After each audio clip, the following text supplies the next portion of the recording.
Travolting presents Bobbin for Robin.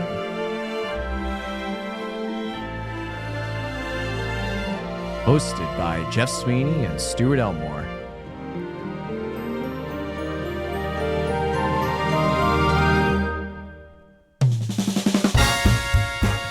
Covering toys with special guest Cameron Petty.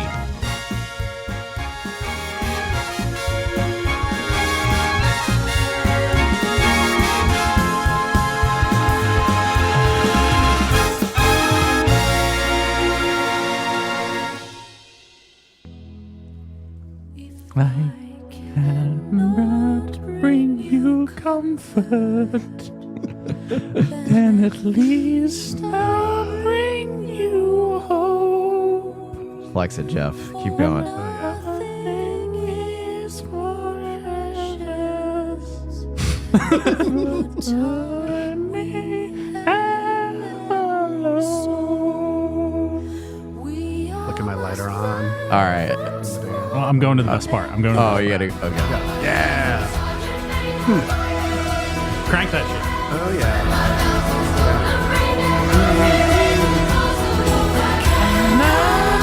Bring you comfort. Then All right, we're gonna get a copyright strike. So, like, it took a second for it to dawn on me that this was a Christmas movie. Ostensibly a Christmas Ostensibly a Christmas One movie. of the. I don't think a single character in this movie ever mentions Christmas. Well, there's a Santa Claus on the No, I'm very airplane. aware that Santa Claus is a lot of Christmas present. I'm aware that Santa is in the movie. Yeah. Right. But if you cut the opening scene out Yeah. and the end where they do the pageant again. And the couple times they show snow globes. Yeah, and the times there's like a snow globe just present. Yeah. I don't think Robin Williams is ever like, Christmas is coming up and we got a lot of orders to make. Well, I was about to say that was one of the weirder parts of this movie, but boy, it's tough to rank them. Guys, how did it feel to watch a combination of Charlie and the Chocolate Factory and Santa Claus 2 and also Small Soldiers. and also Small Soldiers? A little bit of that. And seemingly an inspiration from Mission Impossible Ghost Protocol. Yeah. All these things. Hello and welcome to Travolta Presents Bobbin for Robin, where we are covering this week the 1992 film Toys. Yes. Toys. Just toys. I'm just gonna say it right off the bat. I think this might be the most insane deranged movie we've ever covered on this show. By a real Fascinating. director with like real money. Like this is like The scale of this production, coupled with how like deranged and like kind of perverted it is, yeah. is insane.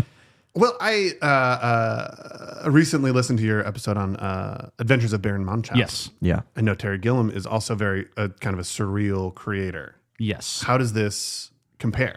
I have not seen that movie. That feels Terry Gilliam, surrealist, is more coherent. It feels maybe. that's such a good way to phrase it. Terry Cameron. Gilliam feels like it's like a coherent it's surrealism. It's his brain on screen. And Yeah. it's very surreal and it's strange, but it's like an authentic representation of his brain. Yeah. And Barry Levinson, very interesting career. Yes. I want to get into it in a little bit. Yeah. Like, I don't feel like this is his brain necessarily. Well, I mean, it must, but Or like, it is revealing that this was always his brain, and he has to tamp it down. He has to take some sort of potion to keep the to keep it down. the Dr. Hyde. Because this is like not his normal like tone of a movie. Yeah. Like Terry Gilliam, you watch Baron Munchausen, it's very strange, but like you watch the rest of his movies, you're like, this makes sense. Part of a aesthetic. Yeah, and part of an aesthetic or like just his like examinations, like his topics are consistent. Mm-hmm. This one isn't. Toys. Maybe I should just do the Barry Levinson real quick. Just like the Barry Levinson corner. Let's go to the Barry Levinson Jump corner. into it. Yeah. Because we talked about him before on the show. He did Good Morning Vietnam. Yeah, we have a big relationship with Barry Levinson on the show. I also want to say Cameron brought printed out notes, which is yeah. incredibly cool. That is amazing. Just Oh yeah, 9 pages. Oh my God. 9 This pages. guy's fucking ready to go. I put the page numbers on top so I wouldn't lose track. Oh yeah. I'm looking at them right now, and I'm realizing they are, in fact, out of order. I don't have my page one. Wait, oh, no. You're like, oh, God. It's okay. God. This is in line with like the tone of the movie of not knowing where to start. Like we talked about Barry Levinson for Good Morning Vietnam. Yes. And how his career is like he started out with his first film was Diner, which was just like kind of a smaller Baltimore comedy. Yeah. And then he just kind of like grew in scale at a natural pace. Yeah. He did The Natural, Young Sherlock Holmes, Good Morning Vietnam. And Good Morning Vietnam kind of starts this like miracle run for him. Acclaim-wise. Yeah. Whereas Good Morning Vietnam, Rain Man, Avalon, Bugsy. Mm-hmm. Yeah. And like several of those received Best Picture nominations. They all get nominated for Oscars in some category. Right. They're all well received. Mm-hmm. And so he's kind of like top of the world at this point in his career. Well, Good Morning Vietnam and Rain Man feel very much a piece, kind of tonally, aesthetically. They're both massive. Yeah. And then like Avalon and Bugsy, like while smaller in scale, like get, Bugsy gets Best Picture nomination, Avalon gets a writing nomination for him. Like he is a very well-respected auteur at this time. Yeah. I don't want to use the word. I think this movie clarifies that he is an auteur, weirdly. I guess.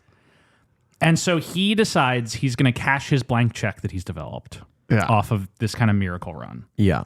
And he's like, I'm going to make this movie. Finally. That is the first script I ever wrote. Oh, boy. Called Toys. You ever heard the expression of like the first draft of anything is always shit? And like, this is kind of one of those movies where it's like, Barry, I felt like this was a good like little assignment for you. But like to dig through the drawers and be like, yes, now is the time to make my Toys movie. Well, the thing is, that happens with a lot of filmmakers where they'll eventually go back to the original interest. And everybody has their like blank check idea movie. A blank check ass movie. But it's not their starting in Hollywood movie. Because like like a good example is like David Cronenberg finally made Crimes of the Future. Mm-hmm. Like 2 years ago. This movie's wanted to make his whole career. Scorsese wanted to make Silence for 25 years. Mm-hmm. Finally made that. Megalopolis. Like a lot of filmmakers will have these very early ideas, and then at the later stage of the career when they have the clout to do so, they'll put all their chips on the table and make something. And it rarely goes well. Yeah. In most of those circumstances. I mean, like, but I mean, like the movies that you just mentioned though, like Silence, I would say is a good Silence movie. obviously a huge example of it succeeding. A huge example of it Megalopolis, not a success, but to me, a massive success. Okay.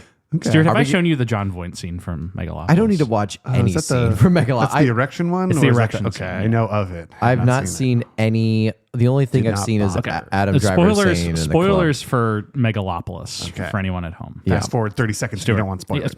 Stuart, there's a scene where Shia LaBeouf and Aubrey Plaza come in to talk to John Voight, like 85 years old. He's laying in bed. And he's dying. And he has a massive erection that's literally pushing the blanket up in a triangle. Good. And the whole conversation happens without anybody acknowledging this. Good. They're just talking. Good. And then Shia LaBeouf is basically like, I'm taking over your empire, grandfather, and there's nothing you can do to stop me. Good. And then John Voight says, how do you like my boner? And then pulls the blanket back, revealing he has been concealing a bow and arrow, not a crossbow, a bow and arrow. Nor a shotgun or anything. Underneath, and the shape of an arrow, which he quickly pulls up and shoots Shia LaBeouf in the heart. And kills him and Aubrey Plaza. And Aubrey Plaza. Oh, no, he kills Aubrey Plaza, and Shia LaBeouf gets shot in the ass and then escapes and then is ravaged by his people, by his followers. Okay. Yeah, this is a movie I like The Flash. I just feel like it's like I've heard enough. You kind of The Flash you never have to see. Yeah. Megalopolis, you kind of gotta see. There is a small selection of movies in my life in which I didn't see them when they came out because everyone said that they were bad. I'm like, oh, okay, I'll skip that. And then eventually, years later, I'm like, I got a free day. I'll check it out. Yeah. And then watch them and go, no, everyone was right. These were bad. Was there an example of a movie you heard us talk about on our podcast that you revisited that you liked? Not to put you on the spot. You know what? I did want to. I wanted to make sure this was established that I am very honored to be here. Yes. Yeah. I'm very excited to be the first fan turned guest. Oh man, I do think you are the first. We've had some guest turned fans back to guest, but you're the first fan turned guest. I campaigned to be here. I sought Jeff out and requested a slot in this new lineup, and I'm thank you both for giving me a chance. Cameron, you are a joy to work with. Yes. Genuinely. Always a good attitude and just like a nice guy to have a conversation with. Thank you. And so we were just talking, you're like, I've been listening to your show, and I was like, really? and you were just like, yeah, I really like it. And we were just like, let's get you on. Like, this is great. Was Toys your first pick? Well, in the sense that by the time I looked at the list, a lot of the best movies were already chosen by other people. As is heard by a lot of our guests on this show. The Robin, like, because I'd already basically booked Robin out when Cameron and I were talking. I think like the first episode had already come out for Bobbin for Robin. And it's just like, well, here's what we have left if there's anything that appeals to you. And you pick Toys. So of all the movies available, because this was one of the ones I had heard of. What like drew you to this besides just the insane poster? Well, this caught my eye because I knew of its reputation as this weird passion project flop thing that was historically not very good. Yeah. Memorably, iconically not good amidst his Robin's run of very good movies. And then the other thing that the reason why it's like stuck in my brain, and I was trying to look this up where I got this idea originally. I don't know, stop me if you've talked about this on your Aladdin episode, but apparently part of Robin not wanting the Disney to use him in their marketing for Aladdin was an attempt to try not to blow Toys out of the water. Yes. Yeah, that is partly part of the thing. Yeah, Robin's whole thing was like he just wanted to be in Aladdin, and we'll talk more about this. We talked about this last week, but a lot of the things that Robin in his deal with Disney was he just wanted to be a part of the animation tradition of it all. And like, he also just wanted to do something that like his kids could watch. Because at this point, like Disney had a pretty good stretch of like revival of, like they're now in like their Renaissance era, with Little Mermaid coming out and all those types of movies. And so, but that being said, like no one knew that Aladdin was going to be like Aladdin. And so he's doing the genie as like, this movie might go some places, it might not. But I really think like I had a really great time on Ferngully. I really enjoyed voicing and animation. I'll do it again for a bigger company with slightly bigger pay scale. And but don't pit me out on this movie. Like don't put the back of this movie's success riding on me being in this movie. And then Disney did that anyway. Yeah. But to that point, no, you're right though that I think this Toys comes out like almost like a month after Aladdin comes out, and of course, like because of Disney's advertisements and marketing, like that's one of the reasons Toys also gets blown out of the water box office wise. I mean, obviously, the movie itself not really reachable to a bigger audience. I mean, this is all looking in hindsight. Like this is who's to say? Like, was it Aladdin who blew it out of the water? Because like, what quadrants does this movie satisfy? I don't know. There is a certain there's a certain confidence in this movie that seems to be a bit unwarranted for Robin to be like, hey, Disney, I don't want.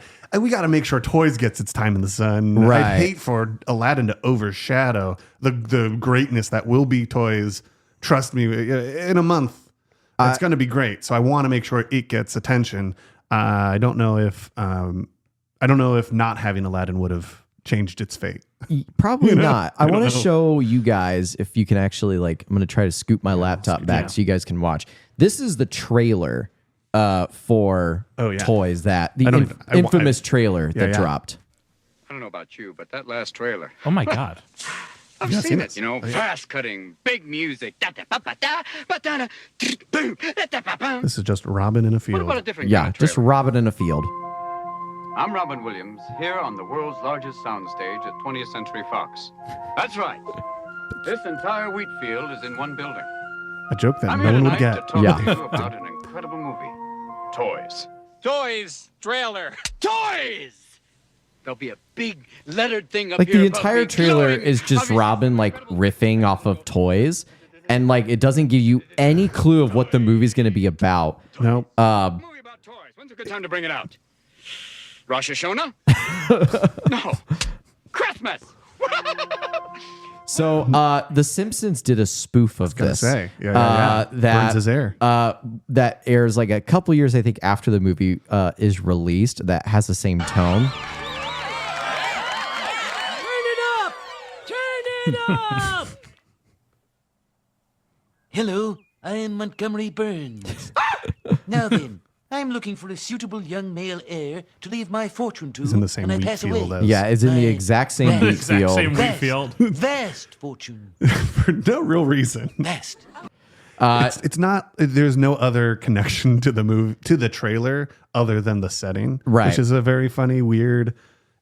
I would say equally as weird as the original trailer is the Simpsons' determination to make that reference. Yeah, that he's just standing in like a wheat field. We have no idea what this movie's about. It's just Robin Williams being like, "Hey, I'm Robin Williams. You should come see this movie." That's kind of the magic of that early Simpsons run, where they weren't afraid to make a joke that was so niche Yeah. that, like, if you hadn't seen the Toys trailer, that's just like a deeply surreal joke. Yeah. And you're like, this is just funny. And then you watch the Toys, you're like, holy shit. Yeah, They're actually making a joke about the Toys 1992 trailer movie. It's the thing about, we're not going to sidebar about The Simpsons, but like, Oh, the can thing, we, though? nothing would make me happy. okay. But like that early Simpsons run is really just like, you know, it works so well in hindsight because all the jokes are funny, even if you don't get the references. Yeah. Whereas now a lot of like, you Yeah. know, cartoon shows, they're so like specifically reference heavy without like getting out into the macro of why it's funny. Like that's just funny as a surreal image. Anyway, I actually have more to say about Simpsons later on topic. I'm We'll come happy back to it. hear this. Yeah. Toys. But toys. Yeah, I mean, Jeff, you already kind of said this with the Barry Levinson corner, but yeah, this is Barry Levinson's like first script, passion project. He'd been wanting to do this for years, and this movie had been in development hell since like the 1970s. 78 or something. Yeah, since the late 70s, like Barry has been trying to get this movie made. Whether it's being interrupted by other projects he's doing that's getting more funding, that's getting greenlit, or the fact that other studios just keep passing on this idea because they don't know what this movie is about. Isn't until 1991 when it finally gets picked up, I think, by 20th Century Fox. I mean, this is a real like example of cashing that blank check. Yes. Like not to just cite another movie podcast, but like Yeah. it's really just I have to imagine Blank Check did this on their show. they have not done Barry Levinson yet, Okay. but they should. Fascinating. Because like he's just like all my chips that I have earned Yeah. from, you know, a successful run. I'm putting everything into this, and I'm going to put the biggest movie star in the world, not named Tom Cruise, into this. Yes. And he can because They've worked together. They've worked together, and they worked together successfully. And this is sort of the public sell of this movie is if anything, come see Toys because it's Robert Williams and Barry Levinson working together again. Like that's I like, feel like Barry was the other name that was on that trailer. yeah. I don't even know. Like, I think it's like a Barry Levinson film, and then it's Robin Williams. I don't know if there's like anyone else's yeah, names. that's what he says in the trailer. He's just like, yeah, and it's directed by Barry Levinson. You know that guy. He makes good movies. Oh, he's like the director of Rain Man. And so, and in terms of context for Robin, I mean, there's pretty much what they say in like the book, and also just by Robin's career at this point. Robin being on a hot streak as he is. Again, Aladdin had come out like a month prior, so he had taken this role before he even got like in with Aladdin. Hook had already come out, and while we hashed that out on our show, which is a good episode, I recommend people go listen to it. But yeah, we hashed out all the details of Hook, but it was still like a decent box office success. Had like moderate reviews, like people did like it. And then The Fisher King, Awakenings, Dead Poets Society. Like Robin is on a continuous hot streak. He is sort of known as we mentioned before, like the king of Hollywood. Yeah. And I think something that like I will say I feel like it's going to not doom his career because he has like a good many years of great success left. Yeah, fascinating to say. But I think 1991. the mistake he makes, starting with Hook and this movie, is letting himself get locked into the kid in an adult's body archetype. Yes. Totally. Because it's such an easy archetype to think of and then think of Robin Williams. To be clear, he's perfect for it. Yeah. Like he is the ideal actor for that archetype. Yeah. And I'm not and he is very good at it. But I think the mistake, and I don't know if it's just that this is what everybody wants him to be in, or if it's his, kind of career management. Yeah. But the fact that we're going from Hook, in terms of big movies, that we're going from Hook or face movies to this, Jumanji, Jack. Wow. Those are 4 movies in a row. I mean, there's plenty of other things in in between, but like those are like his 4 probably biggest movies sequentially. Sure.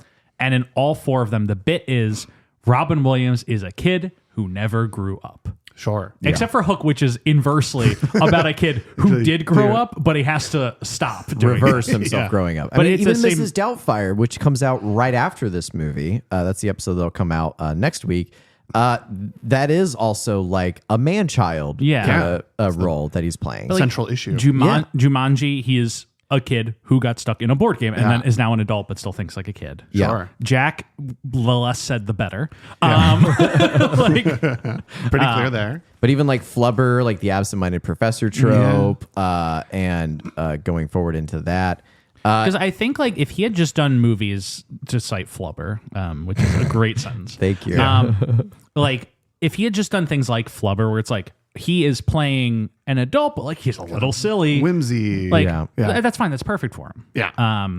I think specifically the problem is that he like these are all so much like kid who never grew up. It's wild that those and it makes it like after that ends. I mean, obviously he wins his Oscar after that run, so it like it doesn't torpedo his career necessarily. Sure. But it makes it so that when he starts, trying to not do that anymore, I think the general audience has a tough time for a little minute. Buying into him, because like we do see those like grasp for like serious roles throughout this like period where like after like Doubtfire, like he is going to do Birdcage, then he will do like Good Will Hunting, Jacob the Liar would even be like, but then like it's almost seemed like because he's done too much of the man-child family man role, like now like audiences are starting to not accept him for his serious movie attempts, which is what got him to be as popular as he was in the first place. Really, people can make the case like, well, what made Robin amazing in Good Morning Vietnam was his like comedic chops in that movie, but it's like not, I mean, kinda, but it's really the dramatic scenes in that movie that like made you believe him to be a movie star. And so it's sort of the reversal imaging of Robin Williams we're seeing before our very eyes. And it's going to be kind of crazy once we get to like the climax of that, which I think is pretty much like Patch Adams. That's like the ultimate one of like, okay, like we can only see this guy in like family movies. Anything else he attempts to do, it's like, we just will not accept anymore.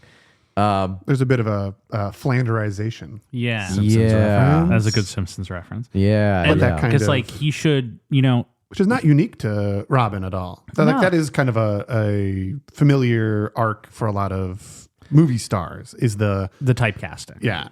Is you land in that brand, you develop a brand enough that brand kind of becomes a prison. Yeah, that you're stuck in it. Like, and one could say that Disney's fall back on their deal by like pushing like, hey, look how amazing Robin is in Aladdin. Like that is kind of one of the trajectory steps in being like, okay, I first didn't want this, but now I kind of have to embrace it. Yeah. And so I'm going to do Aladdin's King of Thieves.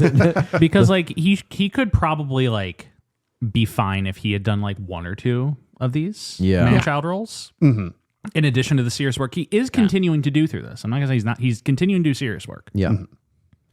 But I think that the pillar he's missing is like that adult comedy. Yeah. That we don't really see a lot of in this period because he's in the family movie world. And I think like he like cut his teeth as a like kind of vulgar comic. Coming up, stream of consciousness vulgarities. Sure. And that's lacking in a lot of his work in this era. And so I think people like almost forget That's like his comic persona. Oh, totally. It's not him being, just like, it's me. It's him being like doing impressions and roasting people, and his corners got kind of sanded off Well, by doing these family movies. When we get to the early 2000s of his career, it's like before he goes on his stand-up tour again in 2011, like people forget what early Robin Williams stand-ups were like. How raunchy it was. Like 20 years. Like how much he like swear, cuss, talk about sex, talk about all these like really raunchy subjects. And it wouldn't be until he goes back on tour for his 2011 Weapons of Self-Destruction. It's like, oh, right. This was like a callback to like Robin's like original comedy shtick of like his... I think the best person who ever like phrased it was Jeff. It was your dad. It's like he's not an improv guy. He's a stream of consciousness guy. Totally agree. And it's like when you see like, oh, but that stream of consciousness originated in like raunchy humor. And so when he does his Weapons of Self-Destruction tour, it's like F-bomb this, F-bomb that, F-bomb this. It's like, oh, like this is a different Robin Williams. I'm not really sure if it's like, no. Like that is the OG Robin Williams. Yeah. Like that's what made him amazing. That's what made him really funny. He just gets so cornered to that and people like will forget on what his original comedy styles were like. And all that to be said, that's a lot of talking about like the future stuff. Going back to toys. Well, it's kind of the what was before, what was after. This is kind of the that middle zone of developing that brand. Michael Gambon's in this movie. Oh, Piper. Just jumped on here. I can. No, it's fine. You sure? Okay. Yeah. It was mostly that she jammed herself onto my lap. That's hilarious. She will not take no for an answer. I'm into it. Oh, Anybody? Yeah, just careful. So sometimes like she will welcome pets for a period of time, and then you'll notice when her ears perk up and her tail starts wagging, she's like, "Okay, cool it." Okay, now you can start petting again. And it's like, but yeah, she'll just probably be there for a little bit. Michael Gambon's in this movie. Yes. Ooh. Dumbledore. Dumbledore himself is in this movie. It's like Michael Gambon's had a pretty big career, but he's Dumbledore, Sure. guys. Can we just? Have you guys seen Big Fish? I have. Is he in it? Not for a long time. I think Albert Finney is the dad in Big Fish. Okay, yeah. I was like, Another like Dumbledore adjacent actor. Okay. There's like kind of that roster. It's like Ciaran Hinds, Albert Finney, Michael Gambon, where I will never not mix them up. No, Michael Gambon. So you brought up Big Fish because you accidentally thought he was in it? Yeah, I did. Okay, yes. Just wanted the movie didn't want to move I'm past actually it thinking of that Michael Gambon is in is he plays like the Marlboro executive in The Insider, where he does the exact same accent as this movie, and I was like, hell yeah, Michael Gambon. I forgot he played the OG king in King's Speech. I totally forgot about that. That who was the king before George? Joe, Mike. I think, was the king. What? Joe was the king. King Joe. King Joe. Yeah, King Joe Mama. Oh! Oh yeah. Oh, chills. I pressed that button and it. All right. Great. But I don't know. Yeah, Michael Gambon. It's just like cooked your ass. You know, live on mic. People can tell what year I was born by the very fact that I cannot see Michael Gambon as anything other than just Dumbledore. But he's in this movie. Can we just start off the bat? Like, Cameron, did you like this movie? How many minutes into this podcast have we? We're 30 minutes into this podcast. Okay. Great. So 30 minutes in, I can definitely say. Jeff, do you like this movie? Here's the thing about this movie is like that's a really tough question to answer because I don't think this movie is successful. Agreed. At what it wants to do. Quickly agree. I don't think it is good. And yet I find its failures so perversely fascinating. Yeah. And the production scale of this movie so impressive to behold. Yeah. Oh yeah. There's a there like, there. I think it's like a 6 out of 10 maybe. But it's like the 6 out of 10 that I'm going to watch like 10 more times.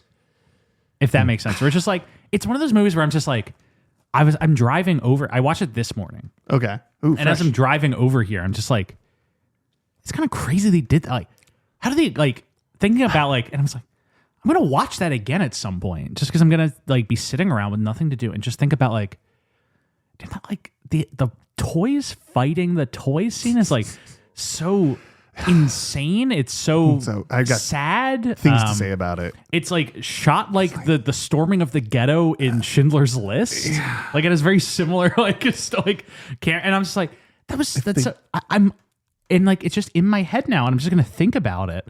And one day I'm gonna rewatch this movie. This movie dives into like some really like mature themes that even as it's aged today, like when Michael Gambon goes into the whole thing of like, imagine like take the $35 million you need to spend on a B-1 stealth bomber.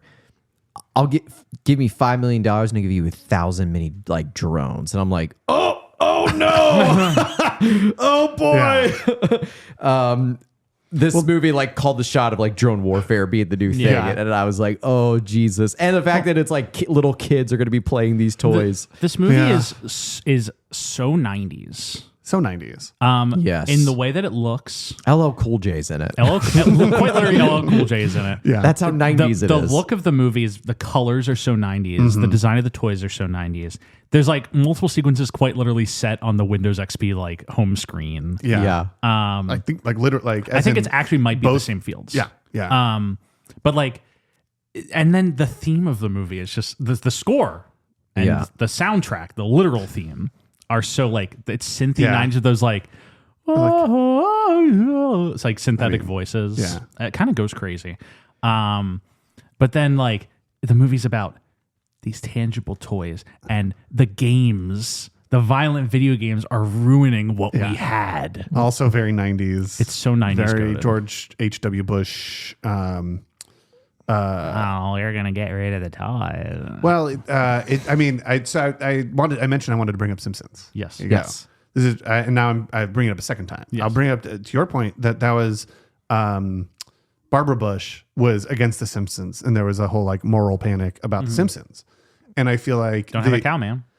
Yeah, and boy, did Barb have a cow. She had a fucking cow. She had such a cow, despite the insistence on her not having a cow.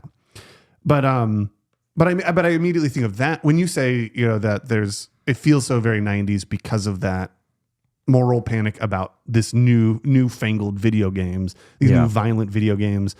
I immediately think of that same kind of parallel moral panic about like Simpsons and the idea of, you know, there's always somebody saying, please won't you think of the children? But this is definitely a height of that moral panic that is specifically aimed towards violent video games. Because this is like when like Mortal Kombat came out. And I know that was like a big one that was like a real turning point of, wait a second, video games can be super bloody and violent. Wait, that's a bad thing. Right. Yeah. Oh, no. Well, because this is early like violent video game. Yeah. Like this is before we even get to like the Call of Duty era and all that stuff. Like This is early like Metal Slug 2. Years. Yeah. Where it's like the little pixelated guy who he stands like this when you don't move him. Jeff is like just convulsing.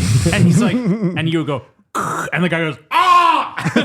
and then just disappears from the screen. I mean, that's the irony of any of that. Like, anytime you see anything in the past, to be like, wait, that in the 90s, these violent video games are going to warp our children. And then you see the games and they are pale comparisons. Squares and triangles. You know, you bring up an interesting subject, Cameron, because like as I was watching this movie, I kept thinking about this of like they think like the violent toys are going to contaminate our children's brains. It's like, do they know that there was a whole mission in Call of Duty 4 where you commit a terrorist attack on an airport?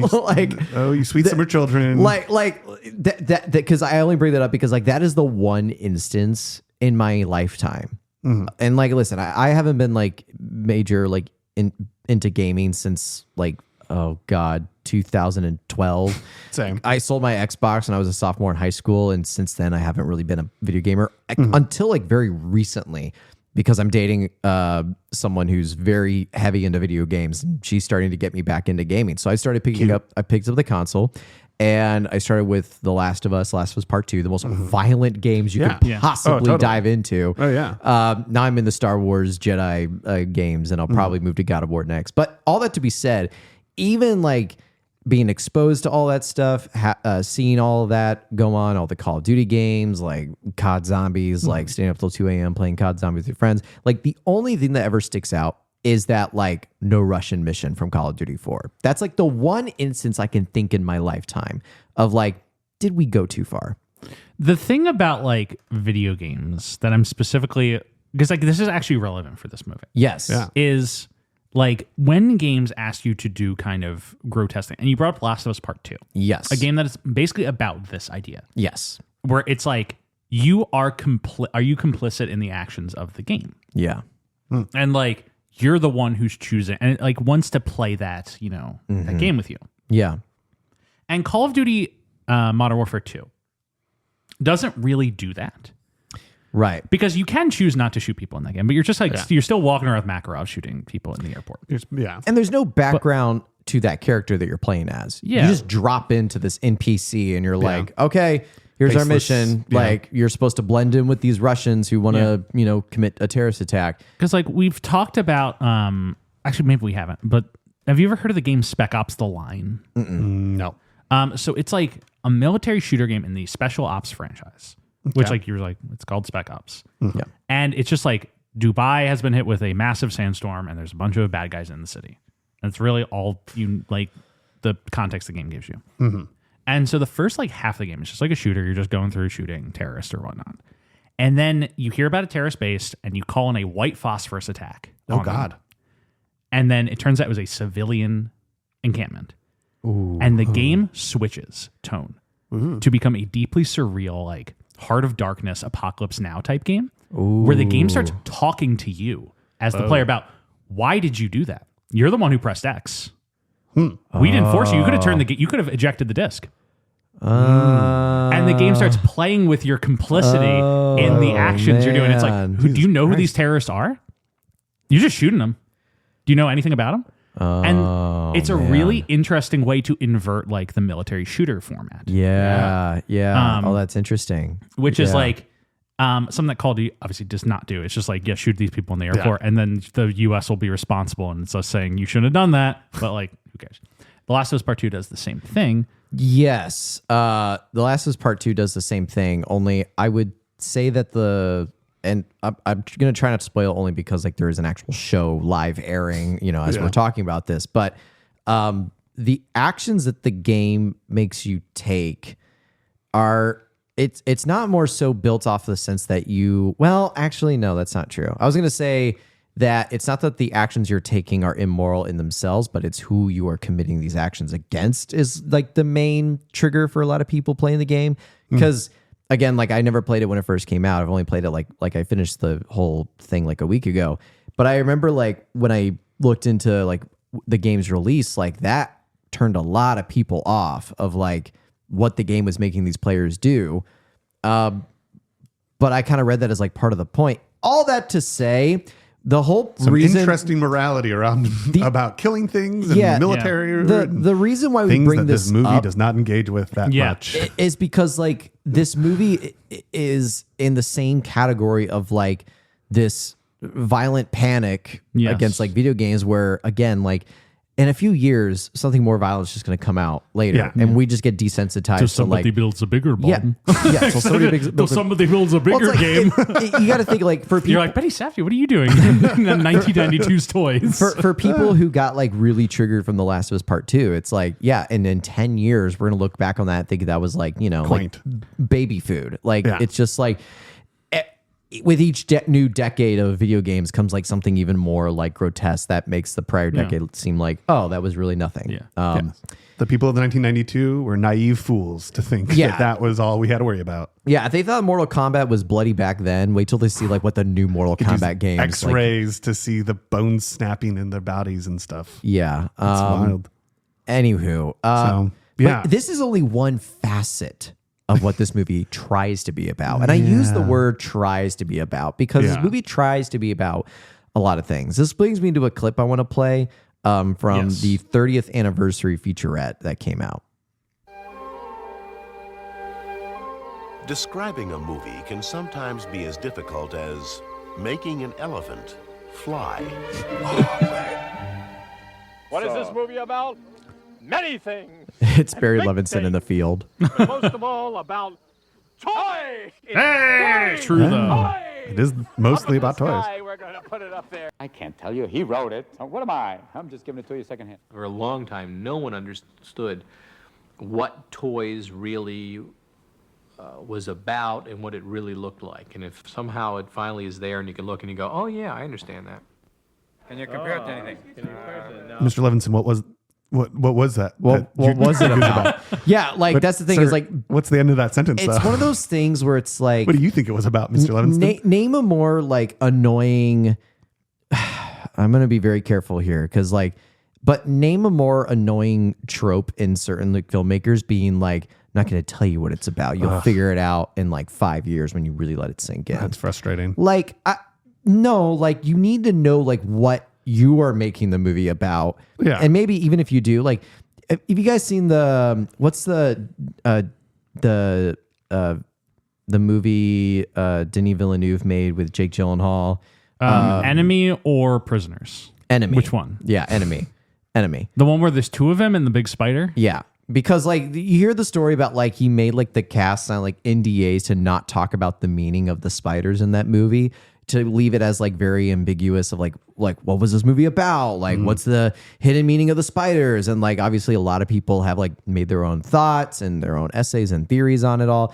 But like that to me just seems like very kind of like almost like stuck up your own ass sort of in my view, where it's like I don't really buy into that, like, because there are movies that come out and like years and years later, like the filmmakers will say like, yeah, like, you know, a lot of people had interpreted this part of the movie, but like I really thought I was making it about this. Like one of the key things I think is Apocalypse Now, which we just brought this up. Like that was a movie that when it came out, that a lot of militaristic personalities sort of thought of that movie as being very patriotic and very like pro-military.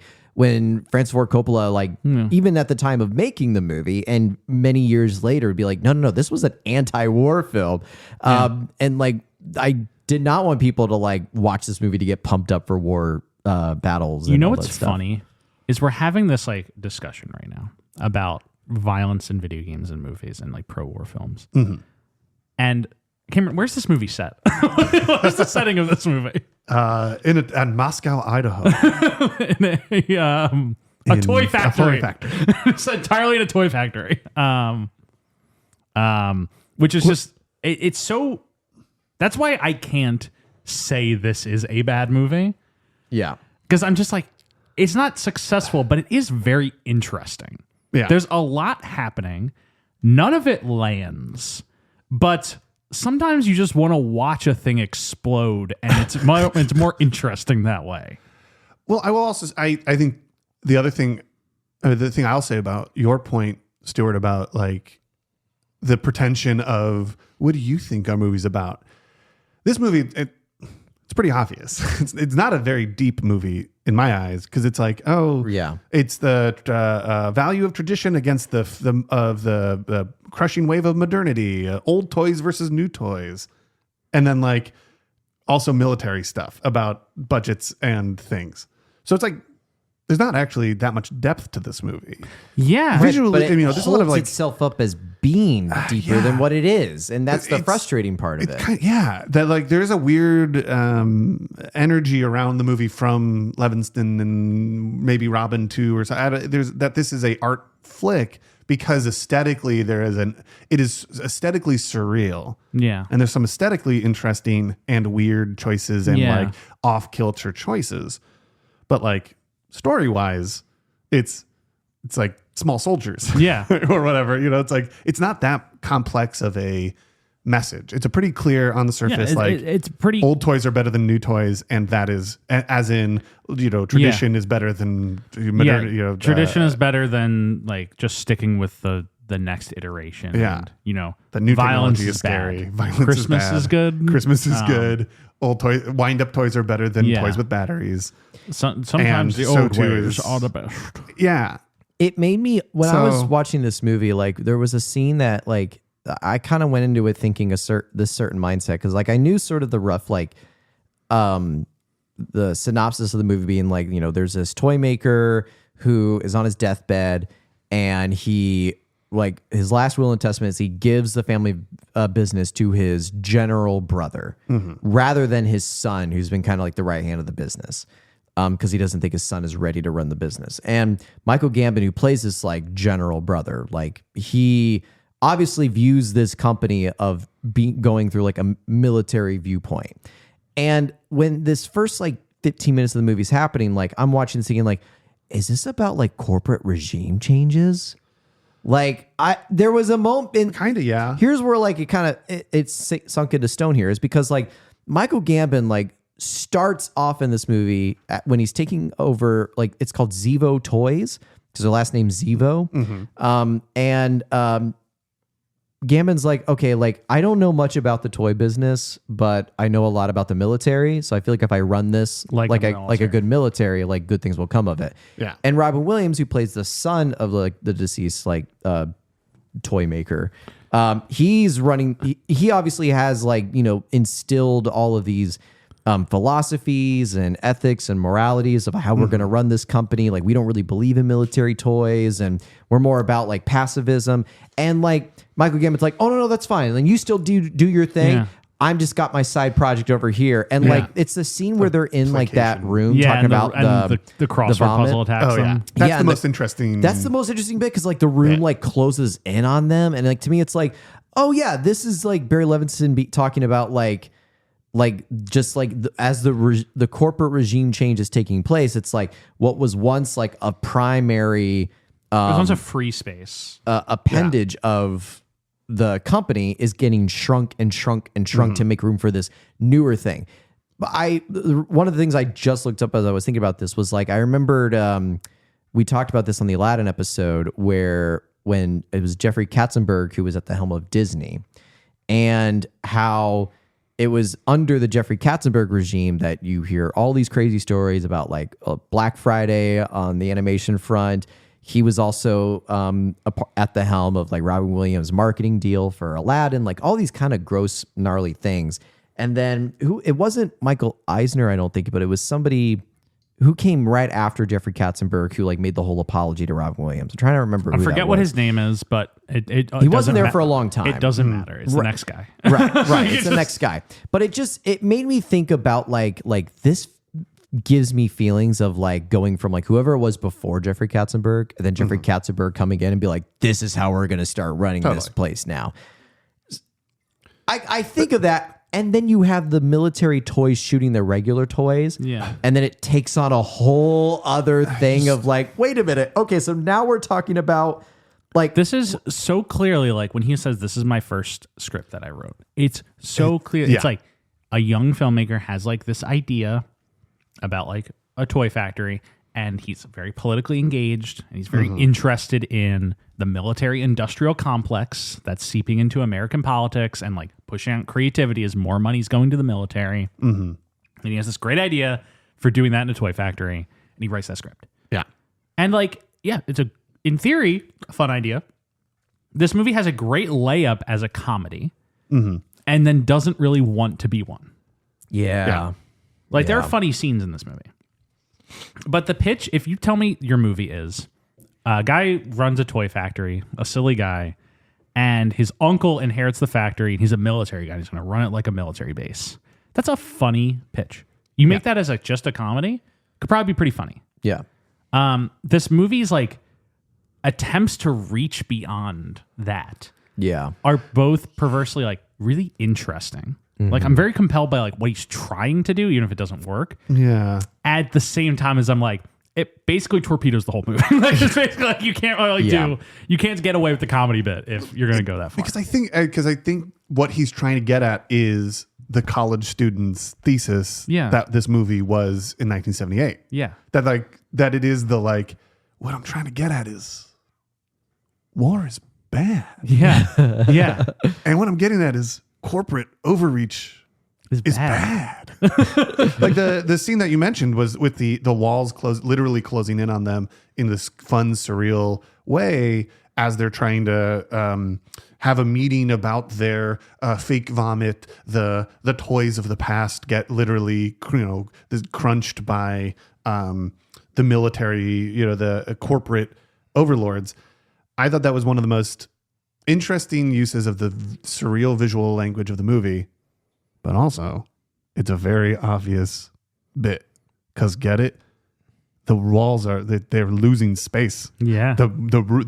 Their space is being taken over. Literally, they're being crunched. They have a one size room and they have a smaller room because the military is taking over. And like the cafeteria is shrinking, so like all the employees are seeing this. And they're shrinking because the military is taking over. The corporation side, is taking over. Yeah. So like there's just a lot that they're trying to reach for these bigger ideas, but the bigger ideas are the very generic they're not corporate like, bad, war bad. They're not like that complex of ideas. No. And like when this movie does not paint with like, subtlety. It's very like the first time Michael Gambon walks through the factory, they're literally singing a song called Happy Workers. They're like, happy workers, we are happy workers. So fascinating. The music of this movie is so fascinating. The music of this movie. I love it, but also it's so weird. Fucking obsessed. I have multiple notes of, is this the soundtrack over the movie? Is this music happening in the space of the? It's frequently unclear if the music is the diegetic or non-diegetic. Like it's awesome. It starts non-diegetic and then they cut away and come back and you to a different like side room and you hear in the back faintly muffled, in the background. So I guess it is diegetic. I guess it's just in the because it's not like lyrical. It'll just be like orchestral like synth music. Yeah. And you're like, oh, this is just this. And then he's like, oh no, that was playing in that room. Yeah. Well, it's not orchestral. It's lyrics. There's full ass lyrics.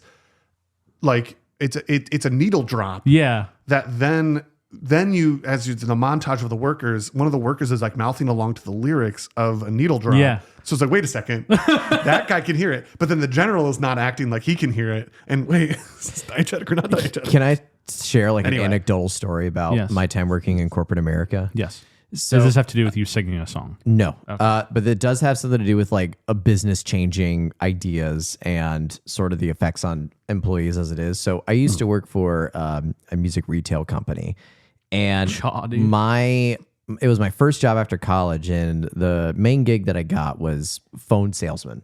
That was my job. Sure. And at the time of this company, like it was selling phones or selling over phones? Selling over phones. Yeah, selling. Yeah, I was at a cubicle. I had a headset, and I literally like had my 2-monitor computer, and my job was to call people and sell guitars, sell speakers, sell microphones, all that good stuff. Sure. And I just remember, like, I had known about this company prior to that, and having been at this place before, like they only had like one like. Weird to call it a store, like their headquarters, but their headquarters had like a mall sort of attached to it. It's like like a guitar center, like a music store. You walk in, you can touch, like play with the guitars, you can like demonstrate all that stuff. And they still have that mall even there. But remember, I left the company after only working like a few months because I moved to Chicago to work in film. Yeah, that was high five. Thank you. That was the weakest high five. Yeah, well, it's weak health insurance. Cameron knows that. Yeah, you could hear that on the mic. Well, it's a weak high five because I have weak Stuart health like basically insurance. slapped me with a fish. Thank you. It was like the energy. But Tip touch. I went back like a year ago just to visit, and I remember like they expanded their like sales floor for like all the, like the phone salesman stuff, and the mall that was like their in-store mall got moved to like the back of the headquarters, and it's like. It's not smaller, but it's definitely like not the main focus of the place anymore. Sure. And I just remember thinking like, this is such a weird direction to take. Like this, they had this like really big mall that had this great, like amazing decorations and like it was designed very well. And you felt really cool coming in person. And now they're just making it so much more of like, hi, I'm calling from so-and-so company. Like, do you like that speaker that you bought a month ago or something? And would you say corporation bad? What? Well, I mean, corporate overlords. Are you fucking serious right now? Like, I don't want to drop some truths on you too hard. I don't know. Maybe like, corporation bad? You're telling me now for the first time. I did not know this.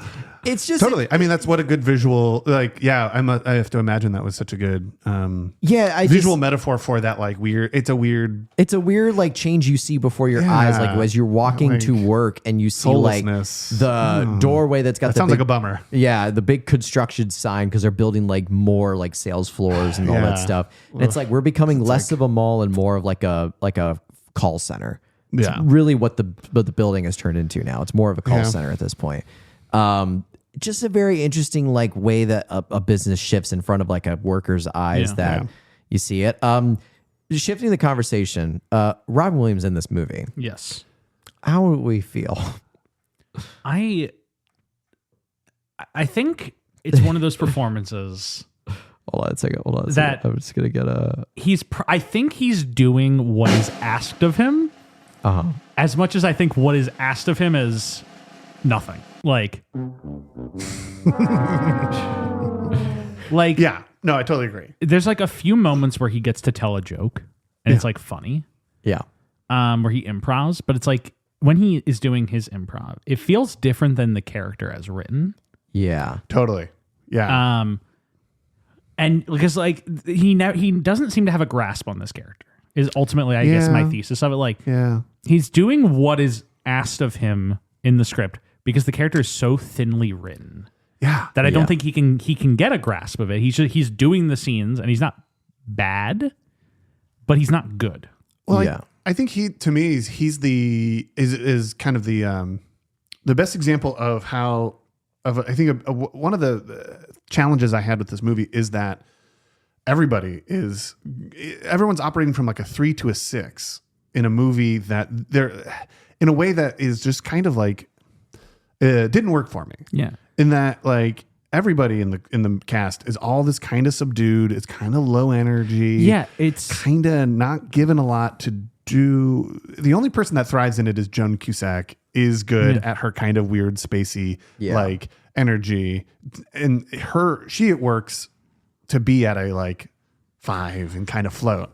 But everybody else is kind of floating. Everybody kind of not having big reactions or small reactions, or they're all just kind of medium. And that's Robin Williams is at the heart of only kind of having medium reactions the entire time.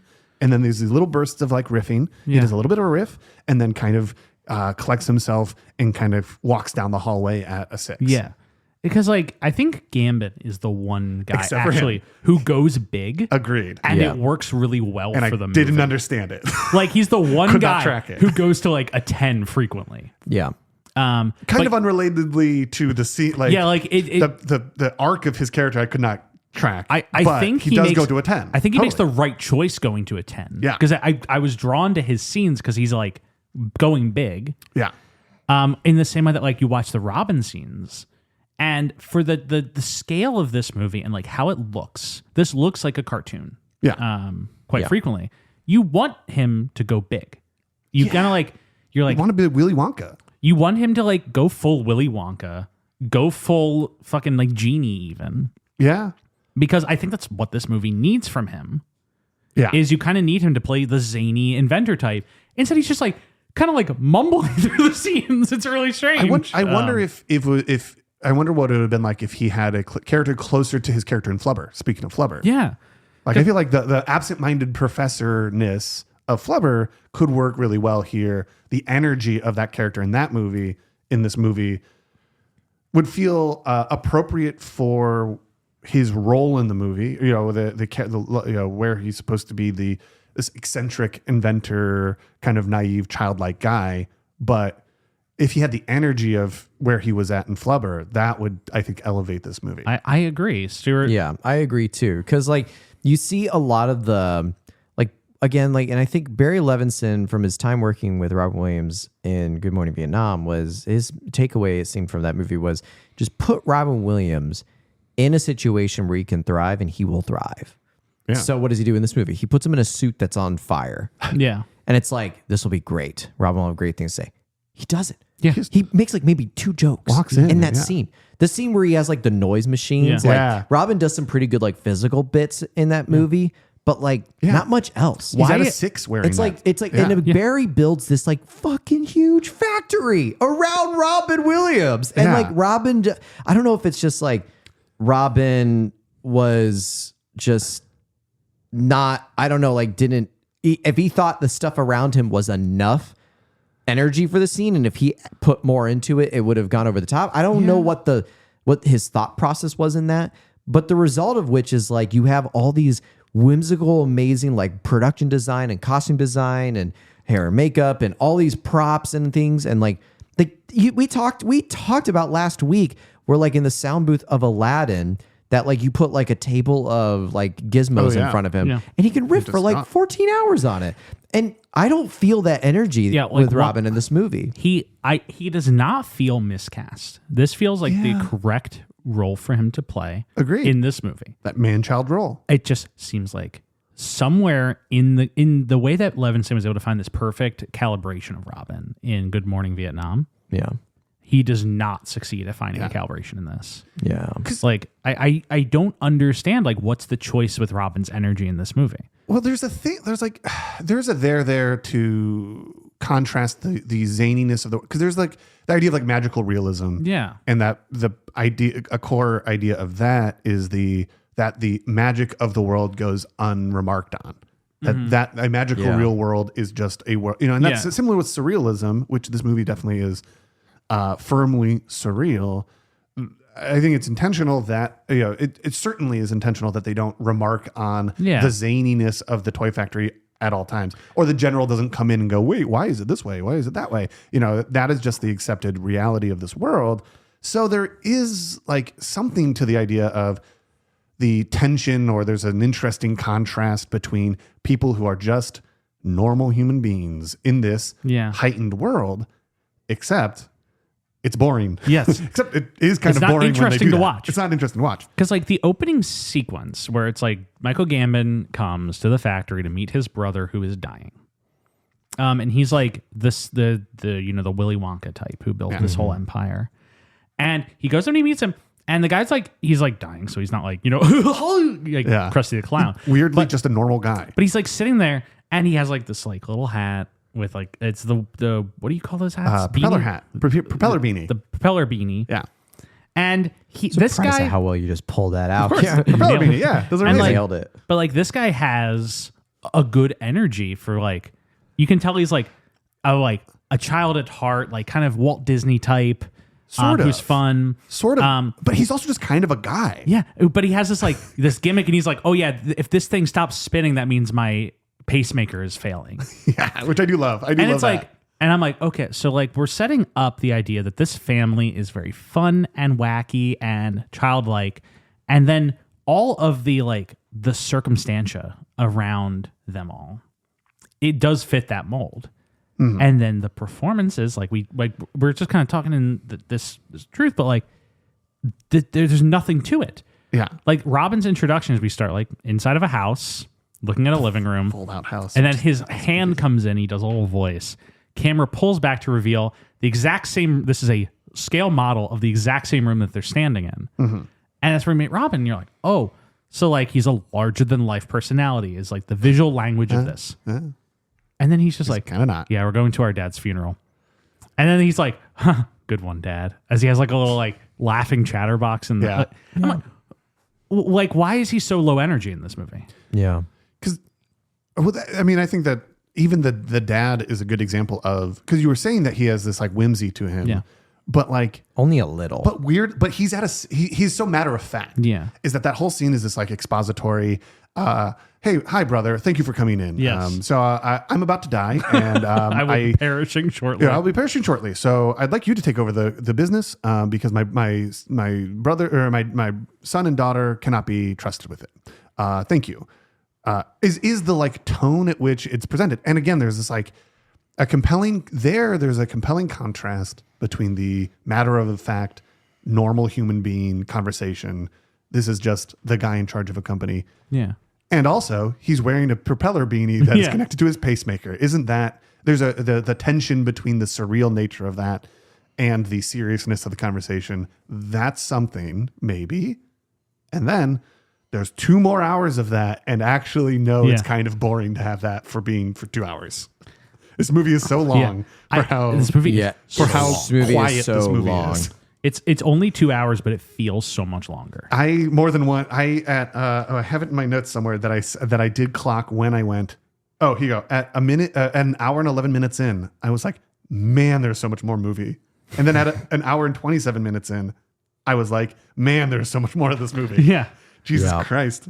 I saw the ticker on it and I was like, God. Imagine this where I'm watching an hour-long animated fern gully in the rainforest back to back with this movie, and a crisp hour-long movie. Oh, yeah. Fern gully. That does not overstay its welcome. Oh, no. And almost left me wanting a little bit more. And then I go to this movie, Toys. Yeah. It's 2 hours long. This is 2 hours long. This should be a 90-minute comedy. Yeah. If this was 90 minutes and everybody's playing above a 6, I think this works. Yeah. Instead.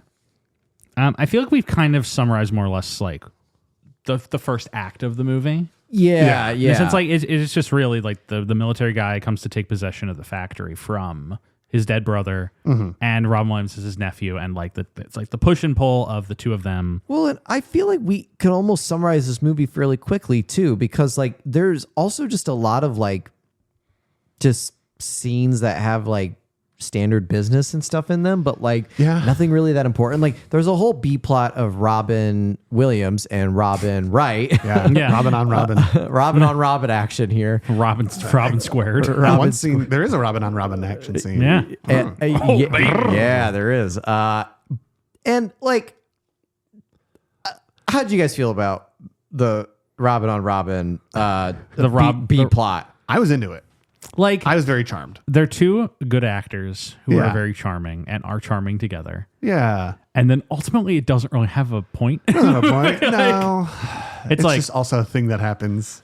Because like his narrative arc, because like his dad says, I want him to learn to grow up. And by the end of the movie, I'm like, did that ever happen? Do that.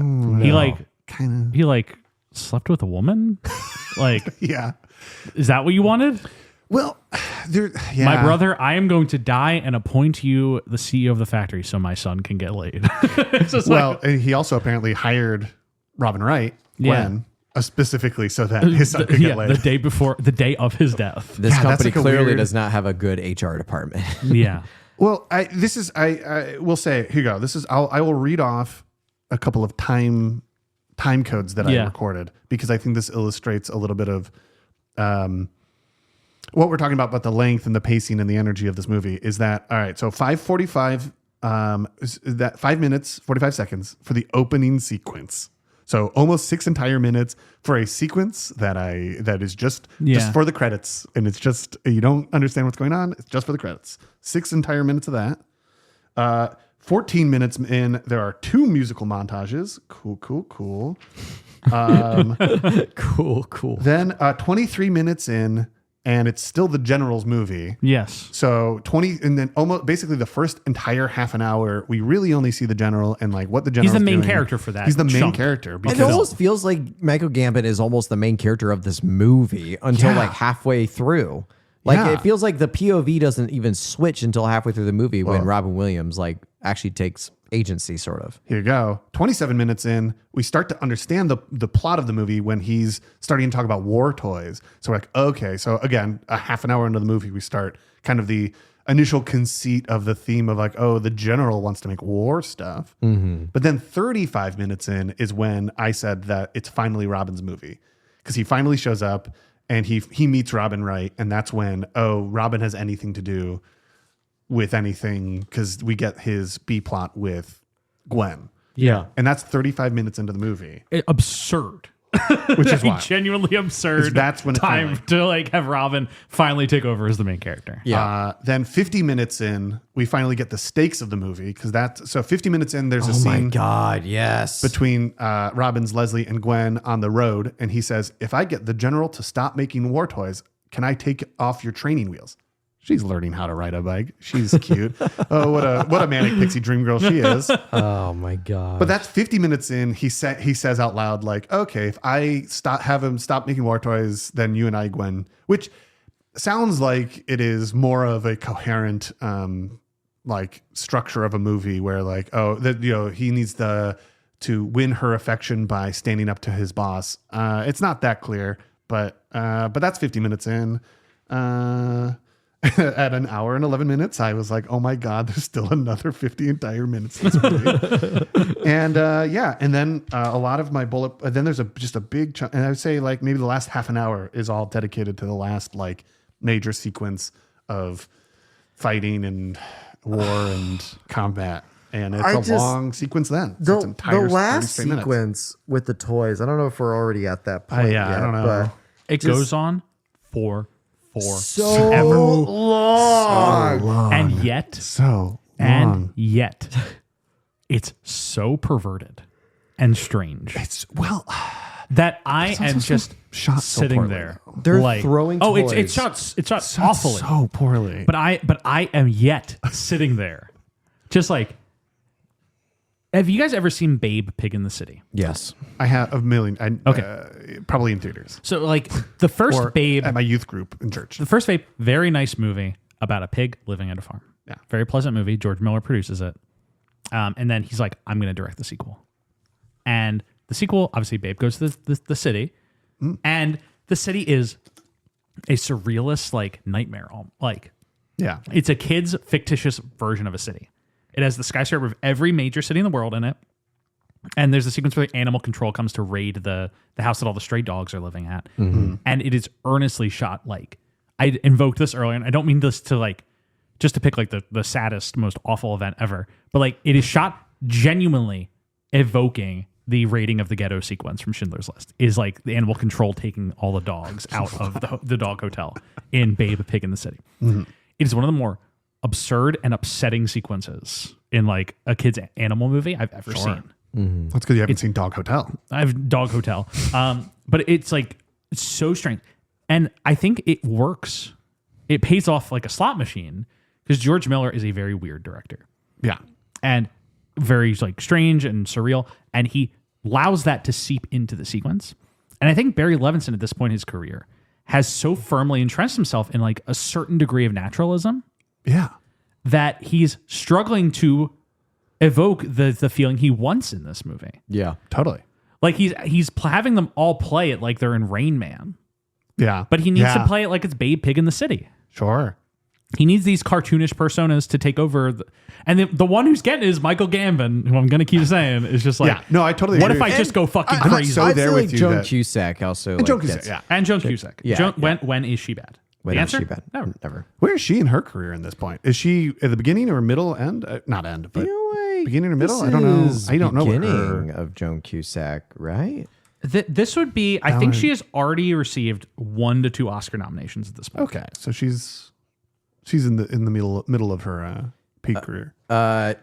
First, she's gotten 1 Oscar nomination so far for Working Girl, and in Joan Cusack, one of the all-time like underappreciated like multiple Academy Award nomination people. That's wild. Honestly, didn't know that she was Academy Award nominated. That exactly cool. the point. Nobody Yeah. thinks about like she's just had a very successful career. Yeah. Yeah. Like obviously everyone loves Joan Cusack. I'm not saying that it's that's quiet, but just like she's just kind of always been there, getting Oscar nominations, being very good, and being the voice of Jessie in Toy Story. She's great in this. Or like charming, it hits exactly what she needs to hit in this. I do like that they're like, so Jessie, cowgirl from the Wild West. Who do we cast? Let's cast the most Midwestern sounding woman ever to ever exist. When she's like, oh yeah, mine's Joan Cusack. Like that's really rude to Joan Cusack. But I'm just your sister, right? Like when she does that in Toy Story, it's very funny to me. She's just doing a voice. But it is talking about Joan in this movie is making me hungry for an applesauce sandwich. Oh. The reveal makes the bread soggy. I don't mind. The reveal at the end of the movie. Oh, she has been a robot the entire time.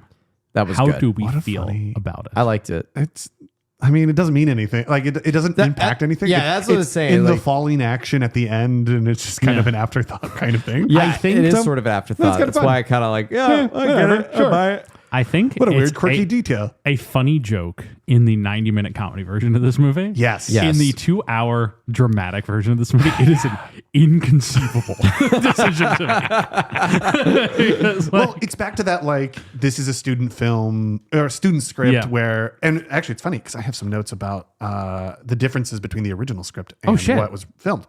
But, she wasn't a robot in the original script. But it does feel like that. But she still dies. She does, I think. I can't remember. She might. She gets, I'm bleeding out. By the sea swine. The sea swine. So much things to talk about. Need like 3 hours to address the sea swine. Oh my God, we haven't even talked about the sea swine. Yeah. But no, that she is a robot does once again feel like it is, that classic first script, jam all these ideas into it, not cut your darlings kind of idea where it's like, oh, I like that idea enough that even if I get the note that it doesn't make any sense and this is already 2 hours and we should just not bother with that detail, he still wanted to keep it in. Yeah. I don't know if that's the case. Again, it seems like apparently it's a later addition, but that's how it feels like. It seems very much that this is like, the very definition of Barry's like blank check movie in which like he had full say and control over this. He probably had final cut too, I imagine. I'm sure. Yeah. Totally. But yeah, I agree that totally feels like a blank check move. This movie could have, like, I don't know if trimming 30 minutes off is what fixes this movie, or if it's like it needs a whole new restructuring. It's condensing 30 minutes of this movie. Okay. I don't know. I feel like it needs to. I don't know because like even just what we said was that the first half hour entirely is the General's movie, makes me point towards this needs to be restructured to be Robin's movie. Yeah. That like even just like cutting out some of that or trimming some of the montages doesn't fix it enough that it needs this new script. Sorry. Cat is in my face. Like, you are so clingy. So just talk about the robot again. Yes. Like if this is a comedy and like the final punchline of the movie is, oh, this weird person has been a robot the whole time. Yeah. That's funny. Yeah. At the end of this version of the movie, you just kind of like her as a character. Yeah. Mm-hmm. And you're like, oh, she's just kind of the quirky sixth sister. And that's like fun and she's funny. And then it's like, well, actually, she's been a robot, which is the only reason she's been the only engaging character in the movie. And it's like, what are we doing? What? And then it just cuts away and she's fine, except for like she messes up. Needs to be worked on. She just needs a little, and it's just like, which honestly was distressing. Is this a comedy or not?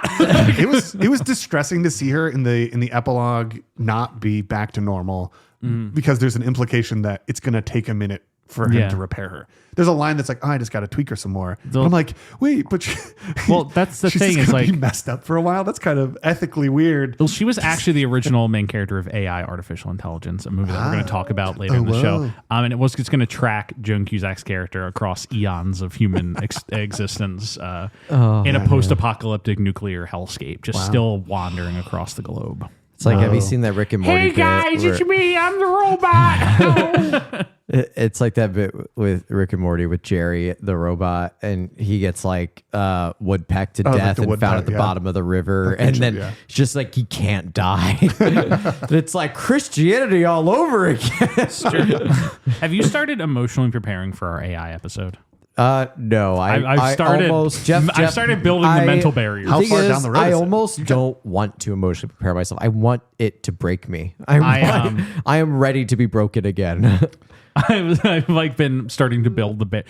In like the X-Men movies, like Professor X, like, I'm building the barricades inside of her mind. That's me preparing for AI. Cameron, like you probably haven't heard this episode yet because it only just released. But like I had to we spent 2 hours litigating Hook, a movie that I very much admire and love, and we have been teasing since the beginning of the season that Hook is going to be a bloodbath, and I thought it'd be a 2v1 episode, but it turns out Becca just turned her back on me. So anyway, cold-blooded. Folks who are listening to this episode now, I assume would have already listened to the Hook episode and realized how that went. But Peter being stabbed in the back by Hook. Oh man, just that was emotionally draining. Yeah.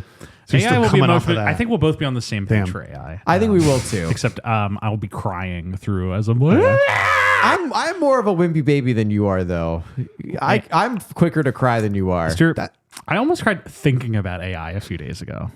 Really? Yes. I don't remember AI clearly enough to cry about. The saddest movie ever made. It's not Hayden Christensen. Haley Joel Osment. Haley Joel Osment in it. Yes. Yeah, is the and saddest Jude movie. Law and all that. Yes, as Gigolo And Joe. Robin Williams is in it. He has a one scene voice performance, but he is firmly in it. Because I remember Bicentennial Man much more clearly as the Robin Williams as a robot. The fact that we have to do Bicentennial Man and AI back to back is so crazy. That's kind of funny. Exact same idea. It's the 2000s, baby. One of them substantially more successful than the other, but they Y2K. are very funny. And then we'll talk about another Robin Williams robot movie called Robots. Yes. Oh, yeah. Pace Fender. Anyway. And then we'll talk about another Robin Williams robot movie. His performance in Toys, am I right, guys? No, like I said, he's not bad. He's just not good. This guy stinks! He's doing what the movie asks of him. I just think it's a failure on the movie's end. Yeah, like I just go back to what I was saying earlier. It's like it's just you build all these sets and this production design and the elements and the props and the costumes, and Robin Williams walks on screen and bathed in all of it. He doesn't even stick his pinky toe in the river of ham. How's it going? Yes. Yeah, it's like, I'm still working some tweaks out with this little suit thing, and it's just like, go crazy, go nuts, like come on. Well, it's also interesting because we were talking. We mentioned Willy Wonka, how we want to. Because thinking about Gene Wilder, the Willy Wonka, his performance is not off the walls, is not zany, is not an 11.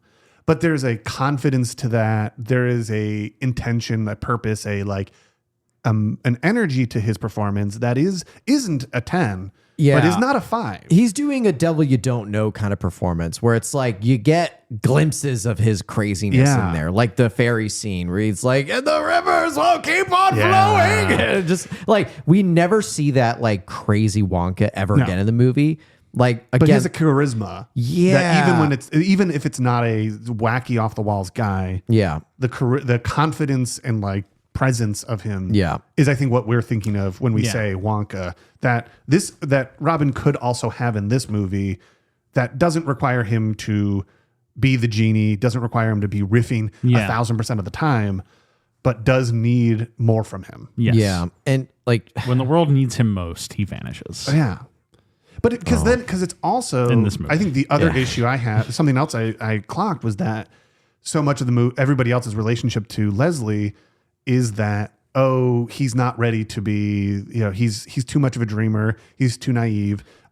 Where is that portrayed in his performance? And it's not there because he's like, seems kind of down to earth. Well, and it's also, he seems like a pretty competent guy. A lot of the scenes we see with him in the factory is him taking meetings on new toys. Yeah. And I'm like, and he's like engaged and he's leading the meetings and he has notes and he's thoughtful about the creation of toys in a way that the way they talk about him is he's kind of dismissed as ineffectual. But what we see of him is like a competent dude. Yeah. And like, yes, he's walking around in crazy outfits and doing silly things, but it's a toy factory. Yeah. It's what testing he products. is supposed to be doing. Yeah. He's trying out I'm just like, where is it this almost incompetence? makes you mad at the dad of being like, why didn't you leave the company to this guy? It's he like, seemingly is doing quite a good job at running the company. yeah, it makes the dad figure like kind of Seem an like an asshole. idiot. It's Like, what's he doing? He's like, what are you talking about? And the way that they solve this crisis in the movie is we need to talk about this because like the last 45 minutes the of the movie. last 45 minutes of this movie are so freaking wild and nuts and crazy. To quickly kind of speed through like the second act, it's like Michael Gambon, the general, has been trying to like get a military contract so he can sell the idea of like kids operating these like drones. Well, it's because he and his son LL Cool J. LL Cool, LL Cool J is my. We have not said that yet in this podcast. LL Cool J. Do you guys know what LL Cool J stands for? Lots of love, cool jamming. Lawrence, can you tell me what LL Cool J stands for? I don't even want to guess. I'm scared. Calvin, cool is for Calvin. J is for Justine. Ladies love Cool James. Anyway, all right. I think that's cool as hell. Anyway, well, I love that that the general brings in LL Cool J because he's super zoned out. And again, in one of the like 4 scenes that is somewhat has a little juice to it. there is like he zones out during a boring meeting and then hears corporate espionage. And that triggers his military. I think he's dealing with a lot of PTSD. There's a lot of evidence towards him having a real long-term freak out because of his military time in Vietnam. One of the funniest scenes is like they're going to the arcade and he's like looking at all these things and it's like, hey Dad, you're supposed to shoot the tanks and it's like a 1 point for the guys, 10 points for the tank. How much if I shoot a UN truck? It's minus 1,000 points. Yikes. And he just keeps going for the UN trucks. And I'm like, no, Michael Gibbons. No. You're like that Walter White. The UN should have never gotten involved. I'm like, no, Michael Gibbons. No. I mean, Michael Gibbons, no. Oh, man. Michael Gambon said we accidentally bombed the UN trucks as he. But that's all I'll say about that. So he gets inspired. So that's where he gets his bailiwick is this idea of like someone briefly mentions the idea of spies and then he just lights up and the rest for the next 2 hours. It's just exactly one. He had a Manchurian Candidate style trigger word. Yeah. So that he brings in his son who I love LL Cool J in this movie. I think he's one of the other characters. Drop me off right here. I'm going to make my way back the rest of the way. Still in training. Proud of you, son. He just jumps out of a car and disappears into the field because he consistently appears and disappears into scenes because he's been there the whole time because he's standing against a red wall in an all red suit. It's awesome. It's great jokes with him. And that's the that's energy this whole movie should have. The humor of the surreality or like that's a very surreal detail that really plays because it plays into the surreality of the environment. It's the thing that none of the other characters have as much of a surreal. I feel like the movie is attempting to make a point with the fact that the two military guys are the ones who actually have the most over-the-top performances and engage in the surreal nature of the world the most. I think there's a point he's trying to make, and I think it like basically falls so flat. Because the rest of the performances are so milquetoast. Because the general also it wears this wild camo. Yeah. I was also trying to track when he is and when he isn't and I couldn't. But he does in a lot of scenes wear this like rainbow colored camouflage and drive a rainbow colored Jeep that I think you're right that is him engaging in the surreal world as the military in a way that like everyone else. That's an interesting point you made. I think there's a point. I think there's an idea there that just simply it just simply like doesn't work. Like that's really all I can I just don't think it works. I think the military guys work, but I don't think like drawing that point works because I'm like, guys, for the love of God, like have some energy in this thing. Well, like there's one of the most wasteful scenes I felt like was where like it's one of the Rob Williams' first like confrontations with the general where they're on that like golf cart essentially. Mm-hmm. And they're going up and down these fucking hills for no reason. Cool set. A really cool set. And then they have to stop for a toy duck crossing. Yeah. And I'm getting nothing from Robin. It's just like, I think you should stop. You know, our philosophy of this company is to not make military toys. It's like, oh, that's okay. Yeah, I just got the secret project. Like, while toy ducks are going in front of their like car, they have a crossing guard there.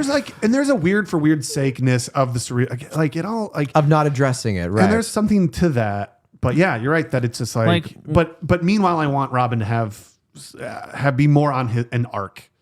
That scene to contribute to his arc of finally standing up to the general. Like when you watch Willy Wonka and the Chocolate Factory, the Gene Wilder one specifically. Gene Wilder, I wouldn't say is like, you know, he's not like in every scene just like, ha! But he is playing like a certain, like obviously he's over the top for a lot of sequences. But then when he is not playing, you know, the over the top big sequences, similar to Robin's role in this movie, he is like kind of evoking this specific, like kind of weird, kind of creepy character. Yeah. That works really well for the tone of that movie where you're just like, is this guy actually a psychopath? Yeah. I mean, and that works so well for that movie.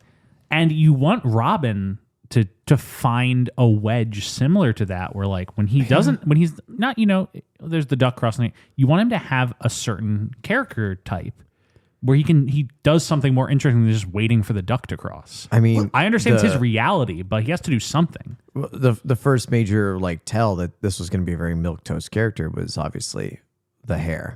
Wow, This is a disaster. You had to have that one already. Yeah, I had to have, because what was that fucking intention of like dyeing his hair blonde? Like He looks crazy. he looks So like insane. so thin. He like kind of looks like one of the Droogs from Clockwork Orange. But in like, this movie. don't dye his hair that color if he's not going to dye his personality that color. Like, come on. It's we're also like- talking about a lot of like, oh, they need to be at 10 or not, that they need to be bigger. But I think there's also something to right. be like, can we also make it small? Okay, I'm going to show you two pictures. I'm going to tell me the difference. Yeah. Here's Robin in Toys. Okay.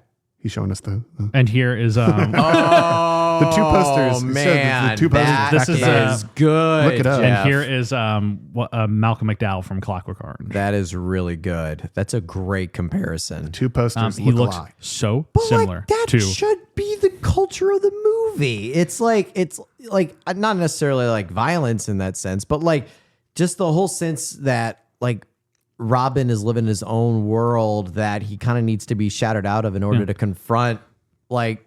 Well, jumping ahead, Barry Levinson does get nominated for a Razzie for Worst Direction in this movie. Yeah. And I think that it's earned. Yeah. I don't like the Razzies. I think they're annoying. They're mean spirited. They're mean-spirited.